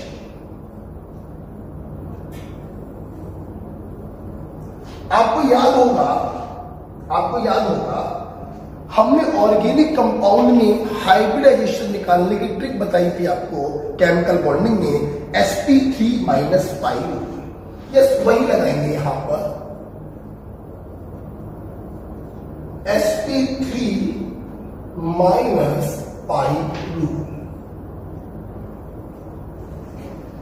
कहने का मतलब ये है, किसी कार्बन में जितने भी पाई बॉन्ड बनाए हों उसको 3 में से माइनस कर देना तो उस कार्बन का हाइब्रिडाइजेशन आ जाएगा। जैसे अगर किसी कार्बन ने एक भी पाई बॉन्ड नहीं बनाया, 3 माइनस 0 3 sp3, एक पाई बॉन्ड बनाया 3 माइनस 1 2 sp2, और 2 पाई बॉन्ड बनाए 3 माइनस 2 1 मतलब sp। ओके बेटा, बात हो रही। आइए हम अपने बच्चों को ये दिखाएं, आइए हम अपने छात्रों को इसका एक एग्जाम्पल करवाते हैं। देखिए बेटा, मैंने आपको एग्जाम्पल दिया CS3C triple bond C, CH double bond CH और CS3। सब देखिए, मैंने कहा लेफ्ट टू राइट प्रत्येक कार्बन का हाइब्रिडाइजेशन बताइए। प्लीज सामने देखिए। देखिए बेटा, हम लोग चाहते तो इलेक्ट्रॉन पेयर मेथड से कर सकते हैं, sigma bond pair plus lone pair बराबर हाइब्रिडाइजेशन। अभी केमिकल बॉन्डिंग में पढ़ाया, कार्बन 4 इलेक्ट्रॉन होते हैं, चारों का साझा कर लेता है, तो लोन पेयर की तो बात कार्बन पे उठ ही नहीं सकती। जो भी होंगे वो सिग्मा बॉन्ड पेयर ही होंगे। अब देखिए जरा, एक सिग्मा ये बनाया, प्रत्येक H के साथ एक एक सिग्मा और बनाए, तो इसलिए 4 सिग्मा बना है, लोन पेयर तो होगा नहीं, तो इसका हाइब्रिडाइजेशन कॉन्सेप्ट से sp3 आए। 2 सिग्मा बनाए हैं, लोन पेयर तो होगा नहीं, कॉन्सेप्ट से sp आएगा। 2 सिग्मा बनाए हैं, कॉन्सेप्ट से sp आएगा। 2 सिग्मा कार्बन के साथ बनेंगे, 1 सिग्मा H के साथ बना है, 3 आ गए sp2 होगा, 3 आ गए sp2 होगा, 4 आ गए sp3। लेकिन इसमें कहीं ना कहीं तुम्हें गिनने पड़ रहे हैं कितने सिग्मा बॉन्ड पेयर है।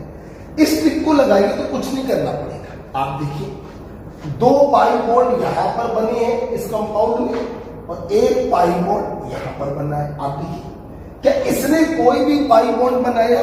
नहीं। 3 - 0 sp3। इसने 2 पाई बॉन्ड बनाए, 3 - 2 sp। इसने 2 पाई बॉन्ड बनाए, 3 - 2 sp। इसने 1 पाई बॉन्ड बनाया, इसने 1 पाई बॉन्ड बनाया, 3 - 1 2। इसने 1 पाई बॉन्ड बनाया, 3 - 1 2। इसने 1 भी नहीं बनाया, 3 - 0 sp। तो बहुत ही अच्छा ट्रिक है ये हमारा sp3 - 5। ओके बेटा, अच्छा भाई, अच्छा बेटा। एक स्टेप अपन लोग आगे बढ़ रहे हैं, एक एग्जांपल में आपको और दे रहा हूं, आप लोग करके दिखाएंगे। ठीक है बेटा, ओके करिए। एक एग्जांपल ये हो गया, एक और एग्जांपल देखते हैं। जैसे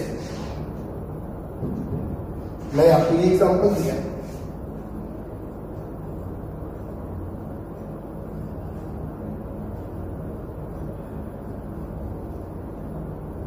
और मैंने अपने बच्चों से कहा जिन कार्बनों पर स्टार मार्क है उन कार्बनों का हाइब्रिडाइजेशन बताइए, मुंह जमानी बताइए। 1 पाई बॉन्ड बनाया, 3 - 1 sp2। बोलो। 1 भी पाई बॉन्ड नहीं बनाया, 3 - 0 sp3। बोलो। 2 पाई बॉन्ड बनाए हैं, 3 - 2 बोले तो sp। तो किसी कार्बन में जितने भी पाई बॉन्ड बनाए हो उसको 3 में से माइनस करते जाओ, उसका हाइब्रिडाइजेशन आ जाएगा। ओके बेटा, अच्छा ठीक है। इस क्वेश्चन में मैं आपको 1-2 क्वेश्चन और कराता हूं। ठीक है, कभी कभी ऐसे क्वेश्चन भी हमारे एग्जाम में आते हैं। सिग्मा बॉन्ड कितने हैं, पाई बॉन्ड कितने हैं, ऑलिफिनिक बॉन्ड कितने हैं और एसिटिलिनिक बॉन्ड कितने हैं। ध्यान सब लोग देखेंगे, पेन कॉपी बंद कर दीजिए। एक में करा दे रहे हैं, बाकी आप अपने आप कर लो। देखिए सिग्मा, आपको मालूम है single bond is sigma, double bond is 1 sigma 1 pi, triple bond is 1 sigma है 2 पाई। अब आपको सिग्मा निकालना है। आप देखिए 3 सिग्मा H के साथ 4 5 6 7 8 9 10 और 3 13। कितने सिग्मा हो गए? 13। कितने बड़ा सिग्मा हो गए? 13। ठीक है, अच्छा बात करें पाई बॉन्ड कितने हैं? 2 पाई ये है और 1 पाई ये है, तो कितने पाई हो गए इसके पास? बड़ा कोई प्रॉब्लम है सर? वो कैमरे के लिए देखना है, क्लास चलने क्यों देना? ठीक है, जरा आगे बढ़े। अब बात करते हैं ऑलिफिनिक बॉन्ड क्या होता है। ध्यान में सुना सब। अपन लोग ने ऑलिफिन किसको बोला था? एल्कीन को। इसलिए जितने भी कार्बन कार्बन डबल बॉन्ड होते हैं उन्हीं को हम लोग कहते हैं ऑलिफिनिक बॉन्ड। आप बताइए कार्बन कार्बन डबल बॉन्ड कितने? सिर्फ एक ही तो है, सिर्फ एक ही तो है, तो ऑलिफिनिक बॉन्ड कितने हो गए? 1। अब आप सोच रहे हो सर ये कौन चिड़िया का नाम है? एसिटिलिक बॉन्ड। सुनो, एसिटिलिन आपको याद है C2H2। The first member of alkyne is acetylene. इसीलिए कार्बन कार्बन ट्रिपल बॉन्ड को हम एसिटिलिनिक बॉन्ड भी बोल देते हैं। तो आप बताओ इस मॉलिक्यूल में कार्बन कार्बन ट्रिपल बॉन्ड कितने हैं? एक। तो एसिटिलिनिक बॉन्ड भी कितना है? एक। गॉट इट बेटा? तो कभी कभी ऐसे क्वेश्चन आ जाते हैं एग्जाम में, sigma bond, pi bond, olefinic bond, acetylenic bond, कभी ये पूछ लेते हैं। तो कार्बन कार्बन डबल बॉन्ड को ऑलिफिनिक बॉन्ड कहते हैं और कार्बन कार्बन ट्रिपल बॉन्ड को एसिटिलिनिक बॉन्ड कहते हैं। राइट बेटा? आगे बढ़ा जाए। चलिए अब एक क्वेश्चन दे रहे हैं, आप लोग करके दिखाएंगे, हटाते हैं इसको। एक क्वेश्चन,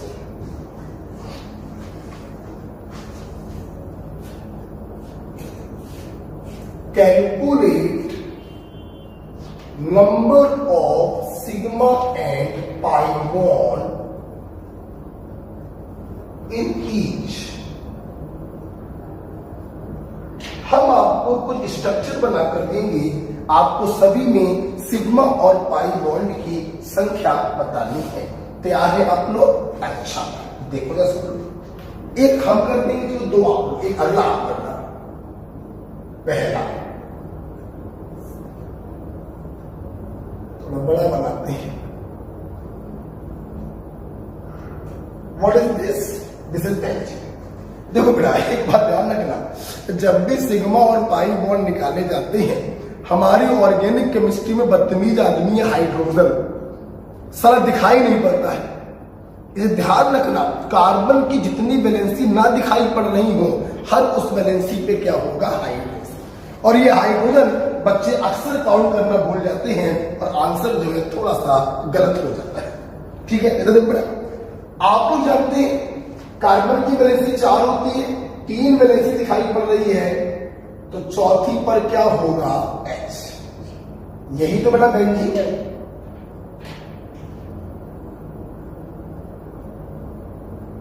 बोलो, अब आपको इस बेंजीन में सिग्मा और पाई बॉन्ड बताने हैं, नहीं बता पाओगे? और देखो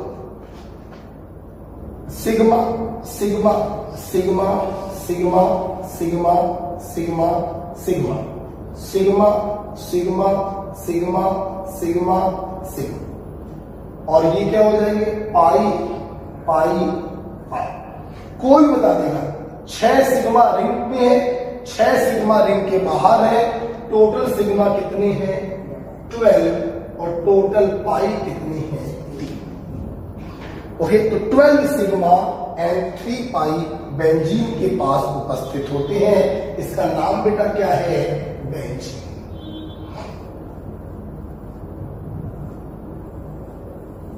अगला आप लोग करो, अगला आप लोग करो। ठीक है, चलो करो।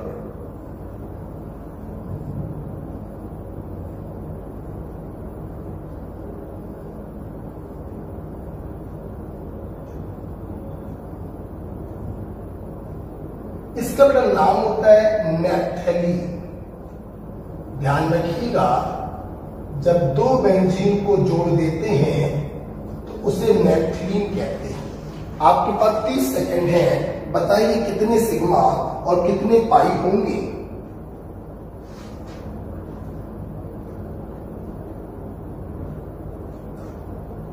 कितने सिग्मा और कितने पाई होंगे? ध्यान रखिएगा, हाइड्रोजन को ना भूल जाइएगा।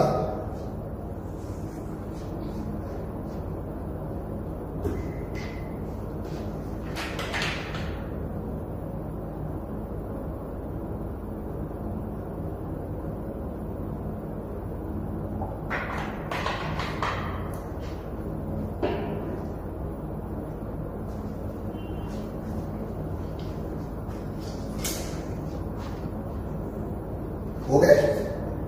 कर दिए? देखिए बेटा, अब सबसे पहले क्या करेंगे? हाइड्रोजन को फुलफिल कर दे। आप देखिए बीच वाले इन 2 कार्बनों के पास H नहीं होगा, बाकी सभी के पास H होगा।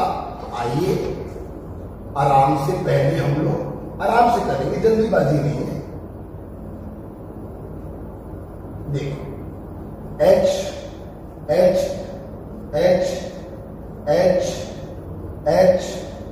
H और H। देखो चलो समझ तो गए हो। आप सिग्मा काउंट करें, 1 2 3 4 5 6 7 8 9 10 11 12 13 14 15 16 17 18, राइट। और एक होगा अंदर 19। अक्सर बच्चे ये अंदर वाला भूल जाते हैं, ध्यान रखिएगा। तो सिग्मा कितने हो गए? 19। पाई की बात करें, 1 2 3 4 5, पाई बॉन्ड कितने होंगे? 5। मैं देखा है कुछ अध्यापक और कुछ बच्चे ट्रिक्स पढ़ते हैं कि सिग्मा बॉन्ड बराबर फलाना, पाई बॉन्ड बराबर ढिमाका, लोन पेयर बराबर पता नहीं क्या पटाखा। ठीक है, बिल्कुल वाहियात बेटा। ये साइंस है, ये समाज शास्त्र नहीं है, ये हिंदी नहीं पढ़ रहे हो कि हम यहाँ पे ट्रिकों को पढ़ दें। जब 3 घंटे का प्रेशर पड़ता है ना, तो ट्रिकें उस प्रेशर में कहाँ उड़ जाती हैं, वो लंबे लंबे फार्मूले कहाँ उड़ जाते हैं, कोई ठिकाना नहीं। इसलिए खटाक से अपन लोग तुरंत 30 सेकंड्स में आंसर आ जाते हैं बेटा। तो 5 सेकंड में आंसर निकालने का प्रयास मत करिए, अदरवाइज +4 नहीं -1 हो जाते हैं। ठीक है, तो नंबर और सिग्मा बॉन्ड निकालना उम्मीद करते हैं आप लोग सीख गए होंगे। तो पहला पॉइंट मेरे बच्चों ने पढ़ा होमोलोगस सीरीज क्या होता है। दूसरा पॉइंट मेरे बच्चों ने पढ़ा कि हाइब्रिडेशन कैसे निकालते हैं, राइट। तीसरा पॉइंट और भी प्यारा पॉइंट है, मजा आएगा। तीसरा पॉइंट हम लोग पढ़ेंगे टाइप्स ऑफ कार्बन एटम।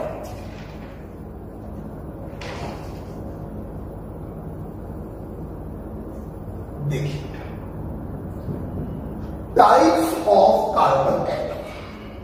सुनो बेटा, कार्बन की वैलेंसी कितनी होती है? 4। अभी मैंने आपको बताया था, है ना। देखो जरा, कार्बन की वैलेंसी होती है 4। सुनो, ऐसा कार्बन जिसकी सिर्फ एक वैलेंसी से कार्बन लगा हो, बाकी 3 वैलेंसी पर तुम दुनिया का कोई भी एटम लगा देना, बस कार्बन लगाना। ऐसे कार्बन को कहते हैं प्राइमरी कार्बन, या शॉर्ट में रिप्रेजेंट करते हैं 1 डिग्री कार्बन। बेटा बोलो क्या करते हैं? 1 डिग्री कार्बन या प्राइमरी कार्बन। ओके, ऐसा कार्बन जिसकी एक वैलेंसी पर सिर्फ कार्बन लगा हो, उसे कहते हैं प्राइमरी कार्बन या 1 डिग्री कार्बन। सुनते रहना बेटा। 3 वैलेंसी पर आप कुछ भी लगा दो, H लगा दो, आप OH लगा दो, आप NO2 लगा दो, आप कुछ भी लगा दो, बस कार्बन मत लगाना। अच्छा भाई सुनना, तो 1 डिग्री कार्बन ऐसा कार्बन जिसकी एक वैलेंसी पे कार्बन लगा हो, और 1 डिग्री कार्बन से जुड़े जो हाइड्रोजन होते हैं उन्हें हम कहते हैं 1 डिग्री हाइड्रोजन या प्राइमरी हाइड्रोजन। ठीक है, अगर तुम्हें 1 डिग्री समझ में आ गया है तो 2 डिग्री भी तुम समझ गए होगे। देखो बेटा, ऐसा कार्बन जिसकी एग्जैक्ट 2 वैलेंसी से कार्बन लगाओ, कितनी वैलेंसी से? 2। बाकी 2 वैलेंसी पे दुनिया का कोई भी एटम लगा देना, हम ऐसे कार्बन को कहते हैं सेकेंडरी कार्बन या 2 डिग्री कार्बन।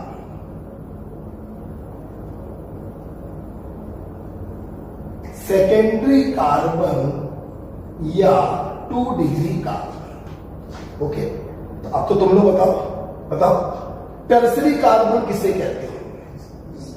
बोलो। जिसकी एग्जैक्ट 3 वैलेंसियों पर कार्बन लगा होता होगा, उसे हम टर्सरी कार्बन या 3 डिग्री कार्बन कहते होंगे।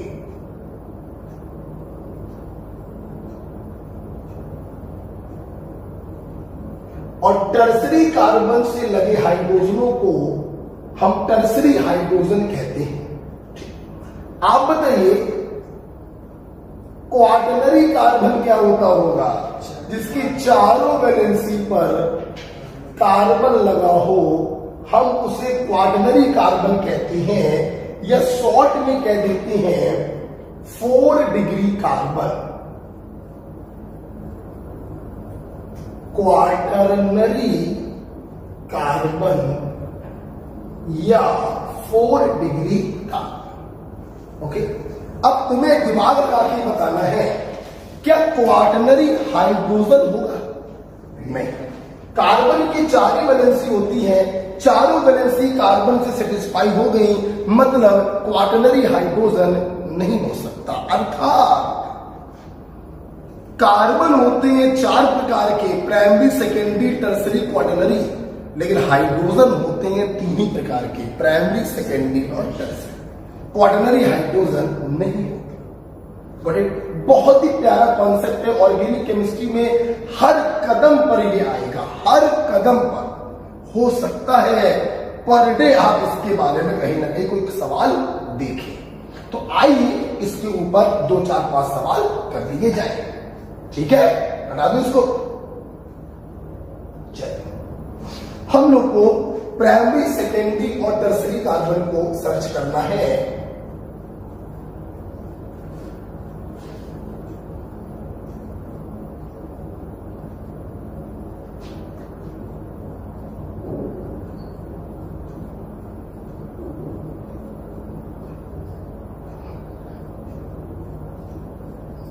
हमने ये दिया,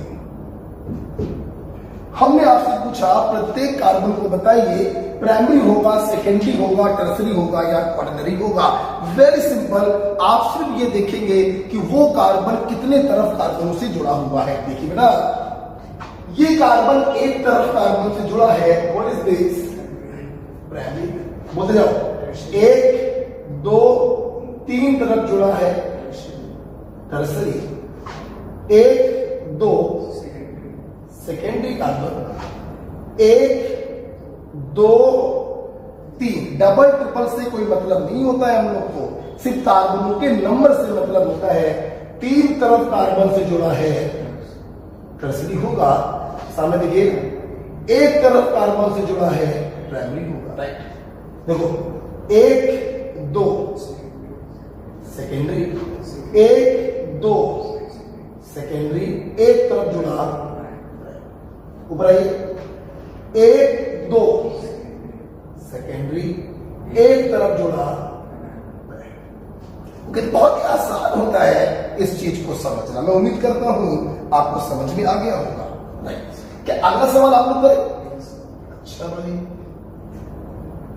तो प्राइमरी, सेकेंडरी, टर्सरी, एक कार्बन से कितने कार्बन जुड़े हैं वो डिसाइड करता है कि प्राइमरी होगा, सेकेंडरी होगा या टर्सरी होगा। अगला सवाल पेश कर रहे हैं, हुजूर मुलाहिजा फरमाइएगा। इरशाद तो बोल दिया करो जहां बैठे हो, हैं? चलिए देखते हैं।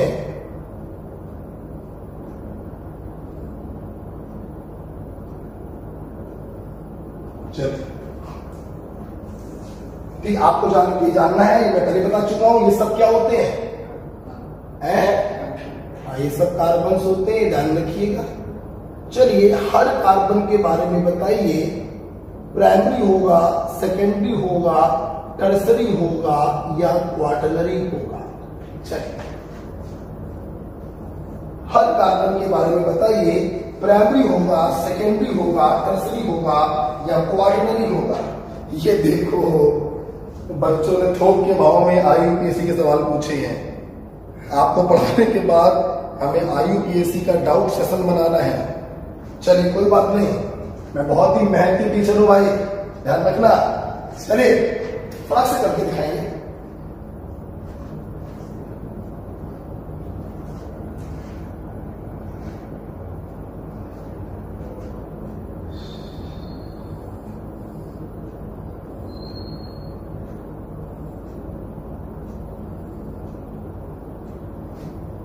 इसमें बताइए,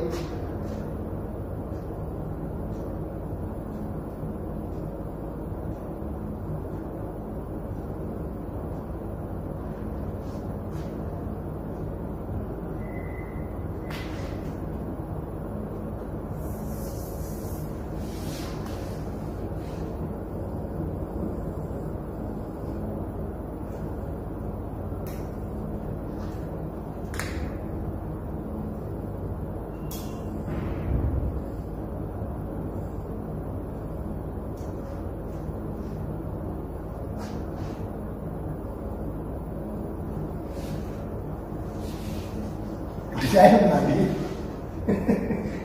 तो और अच्छी लगना है, उधर जाना ना तो और अच्छी लगती है। वाला थोड़ा डिजाइन बना कर पढ़ाने थोड़ी ना आते हो भैया, मस्ती करने आते हैं, एंजॉय करो। उधर जाना ना ऐसा करते हैं, ठीक।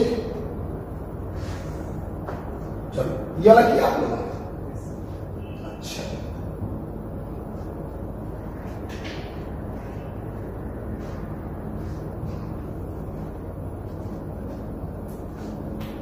चलो बोलो ना जल्दी से, क्या कर रही हो तुम लोग?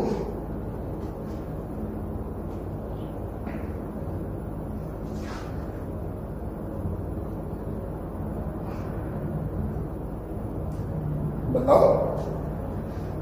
आप देखते हैं, आप वीडियो पॉज करके करिएगा और फिर देख लीजिएगा, ठीक। आगे बढ़ा, चलो देखो आप एक तरफ जुड़ा, ठीक है, 1 2 3 तरफ जुड़ा, सेकेंड, 1 2 3 तरफ जुड़ा, सेकेंड, 2 तरफ जुड़ा, सेकेंड, इसको देखो 1 2 तरफ जुड़ा, सेकेंड, 2 तरफ जुड़ा, सेकेंड, 2 तरफ जुड़ा, सेकेंड, 1 2 3 तरफ जुड़ा, टर्सरी, 2 तरफ जुड़ा, सेकेंड, इसको देखो 1 2 3 4 तरफ जुड़ा, क्वार्टरी, प्राइमरी, सेकेंड। मैं उम्मीद करता हूं आप लोग के सही हो रहे हैं, ठीक है। इसको बताओगे आप लोग, बोलो चल मैं लिखता हूं, ठीक है। सबसे पहले आप लोग जो देख लीजिए कार्बन कहां पर है। जितने भी ये कॉर्नर्स होते हैं, जितने भी ये क्रॉस होते हैं, ये सब एक्चुअली कार्बन ही होते हैं। हम कई बार कह चुके हैं हमारी ऑर्गेनिक केमिस्ट्री में हाइड्रोजन की टेंशन नहीं ली जाती, ठीक है। क्या आप लोग बता पाओगे? चलो मेरे साथ दो, बोलो। प्राइमरी एक तरफ कार्बन से लगा, आप बोलोगे मैं लिखूंगा बस। Very good, very good. Primary, secondary, primary, secondary, primary, secondary, and this is what corner. Okay, तो इस प्रकार से मेरे स्टूडेंट किसी भी प्रकार के स्ट्रक्चर में प्राइमरी, सेकेंडरी, टर्सरी और क्वार्टरनरी कार्बन निकाल सकते हैं, बता सकते हैं, ठीक है। तो ये कुछ एग्जांपल्स हुए। आपको इसके ऊपर कुछ बेहतरीन क्वेश्चंस कराने जा रहा हूं। क्या आप तैयार हैं? पक्का तैयार है? चलिए एक क्वेश्चन लिखते हैं। आइए एक क्वेश्चन देखिए, number of carbon atoms present in a smallest alkane, alkane मतलब all bonds should be single. Number of carbon atoms present in a smallest alkane having all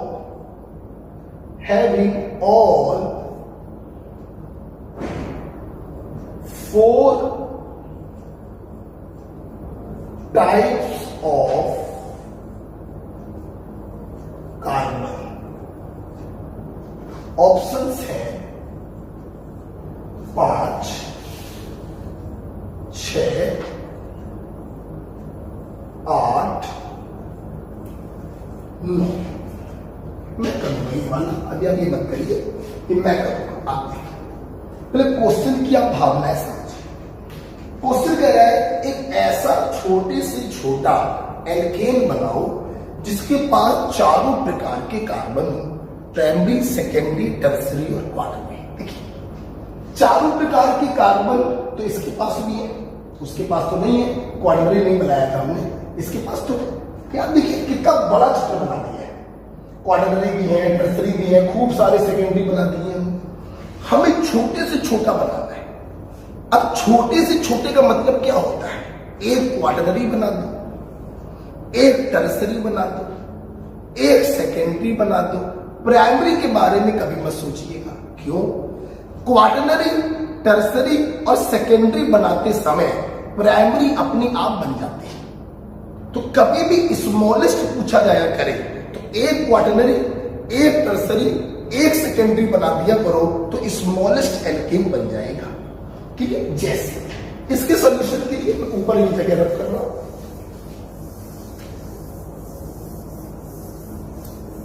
okay, अब आप सब देखो बेटा, समझेगा? सब सामने देखिए भाई, मुझे छोटे से छोटा एल्केन बनाना है, इसमें चारों प्रकार के कार्बन सुन रहे हैं भाई। भाई मुझे एक क्वाटरनरी बनाना है मेरे भाई, तू क्वाटरनरी बन जाना तो मजा आ जाएगा। तो भाई ने बोला 4 बार लगा दो कार्बन, है ना? तो हमने 4 कार्बन लगा दिए भाई, एक क्वाटरनरी तैयार हो गया। एक टर्सरी पैदा करना है भाई, तू टर्सरी बन जा। इसने कहा 3 तरफ कार्बन लगा दे। एक लगा हुआ था, 2 तरफ और लगा दिए, टर्सरी तैयार हो गया। अरे भाई तू सेकेंडरी बन जा तो तेरा काम बन जाएगा। एक तरफ कार्बन से लगा था, एक तरफ और लगा दिया, सेकेंडरी बन गया। प्राइमरी बनाने का प्रयास मत करना, प्राइमरी थोक के भाव में अपने आप बन जाते हैं।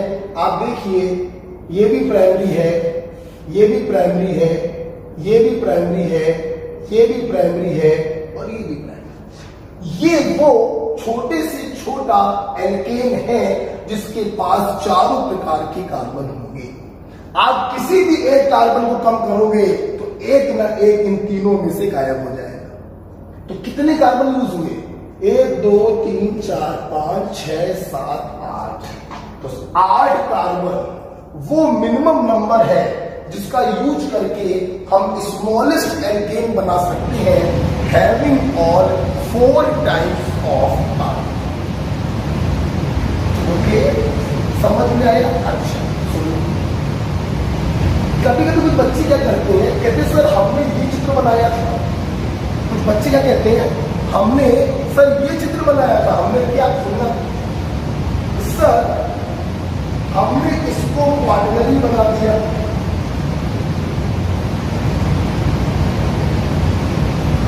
हमने इसको बना दिया सेकेंडरी और इसको बना दिया टर्सरी। बेटा कोई प्रॉब्लम नहीं, उससे कोई फर्क नहीं पड़ता है। आपको एक क्वाटरनरी बनाना है, एक टर्सरी बनाना है और एक सेकेंडरी बनाना है। अब एडजेसेंट बनाओ या थोड़ा दूर जाकर बना दो, उससे कोई फर्क नहीं पड़ता। आप यहां पर भी काउंट करिए, कार्बन की संख्या आधी आ रही है और इसके पास भी चारों प्रकार के कार्बन है। आप देख सकते हैं 1 2 3 4 5 6 7 8। आंसर क्या आएगा? ओके बेटा, थोड़ा क्लियर हो गया क्या? अगला सवाल सही बेटा, क्या अगला सवाल आपको करके दिखाओगे? लास्ट सवाल है आज की क्लास का। ओके, अगला सवाल आपको दे रहे हैं, अगला सवाल मुझे दिखाइए।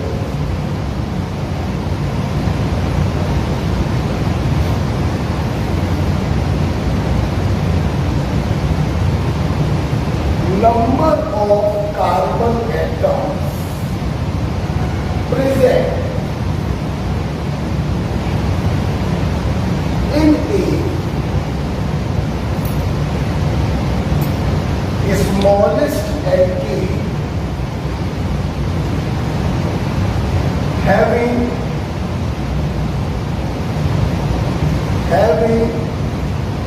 2 tertiary carbon and 1 2-degree carbon। Option है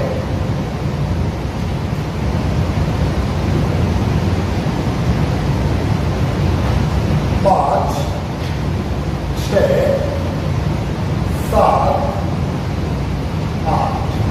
बताइए, वो छोटे से छोटा एल्केन बनाना है जिसके पास 2 टर्सरी कार्बन हो और एक सेकेंडरी कार्बन हो।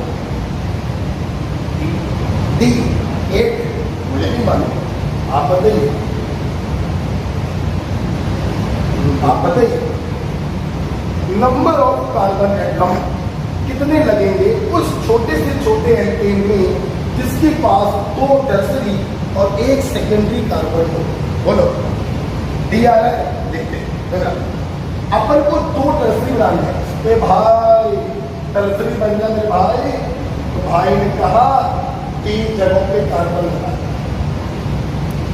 एक टर्सरी बन गया, एक टर्सरी और बना रहा है, अबे बन गया टर्सरी, ले भैया एक कंडीशन हमारी हो गई। अब अपन को बनाना है एक सेकेंडरी बनाना है, सेकेंडरी बनाना है। दूसरी कंडीशन भी सेटिस्फाई हो गई। 2 कंडीशन को सेटिस्फाई करने में मिनिमम कितने कार्बन यूज हुए? 1 2 3 4 5 6 7, सो द आंसर इज, तो डी बोल रहे थे, कहां गलती होती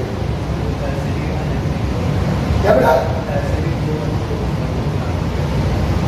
टर्सरी क्या कर देते?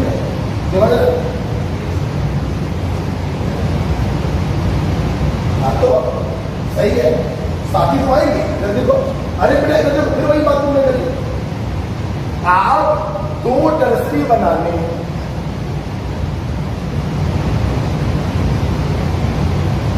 फिर तुम सेकेंडरी बना दो और फिर तुम टर्सरी बना दो, उससे कोई फर्क नहीं पड़ता।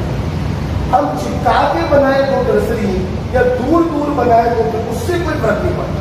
क्वेश्चन था 2 टर्सरी और एक सेकेंडरी होना चाहिए।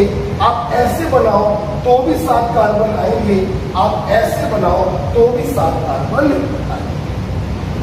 ये क्लियर बेटा? तो इस प्रकार से हम लोगों ने तीसरा एग्जाम्पल भी क्या किया, राइट। आई होप आप ऑर्गेनिक केमिस्ट्री को एंजॉय कर रहे हैं। घर पर जब इस वीडियो को देख लीजिएगा तो नोट्स को अच्छे से रिवाइज करके आइएगा, ठीक है। हम लोग बात करेंगे HW की। ऑनलाइन वाले जो बच्चे हैं बहुत टाइम से HW नहीं हुआ है, हर दिन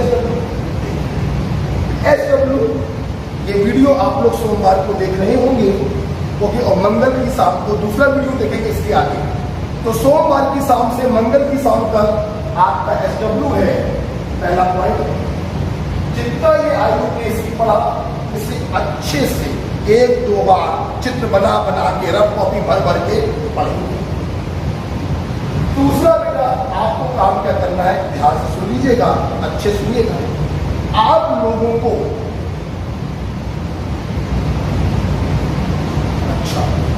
आप लोग क्या करेंगे,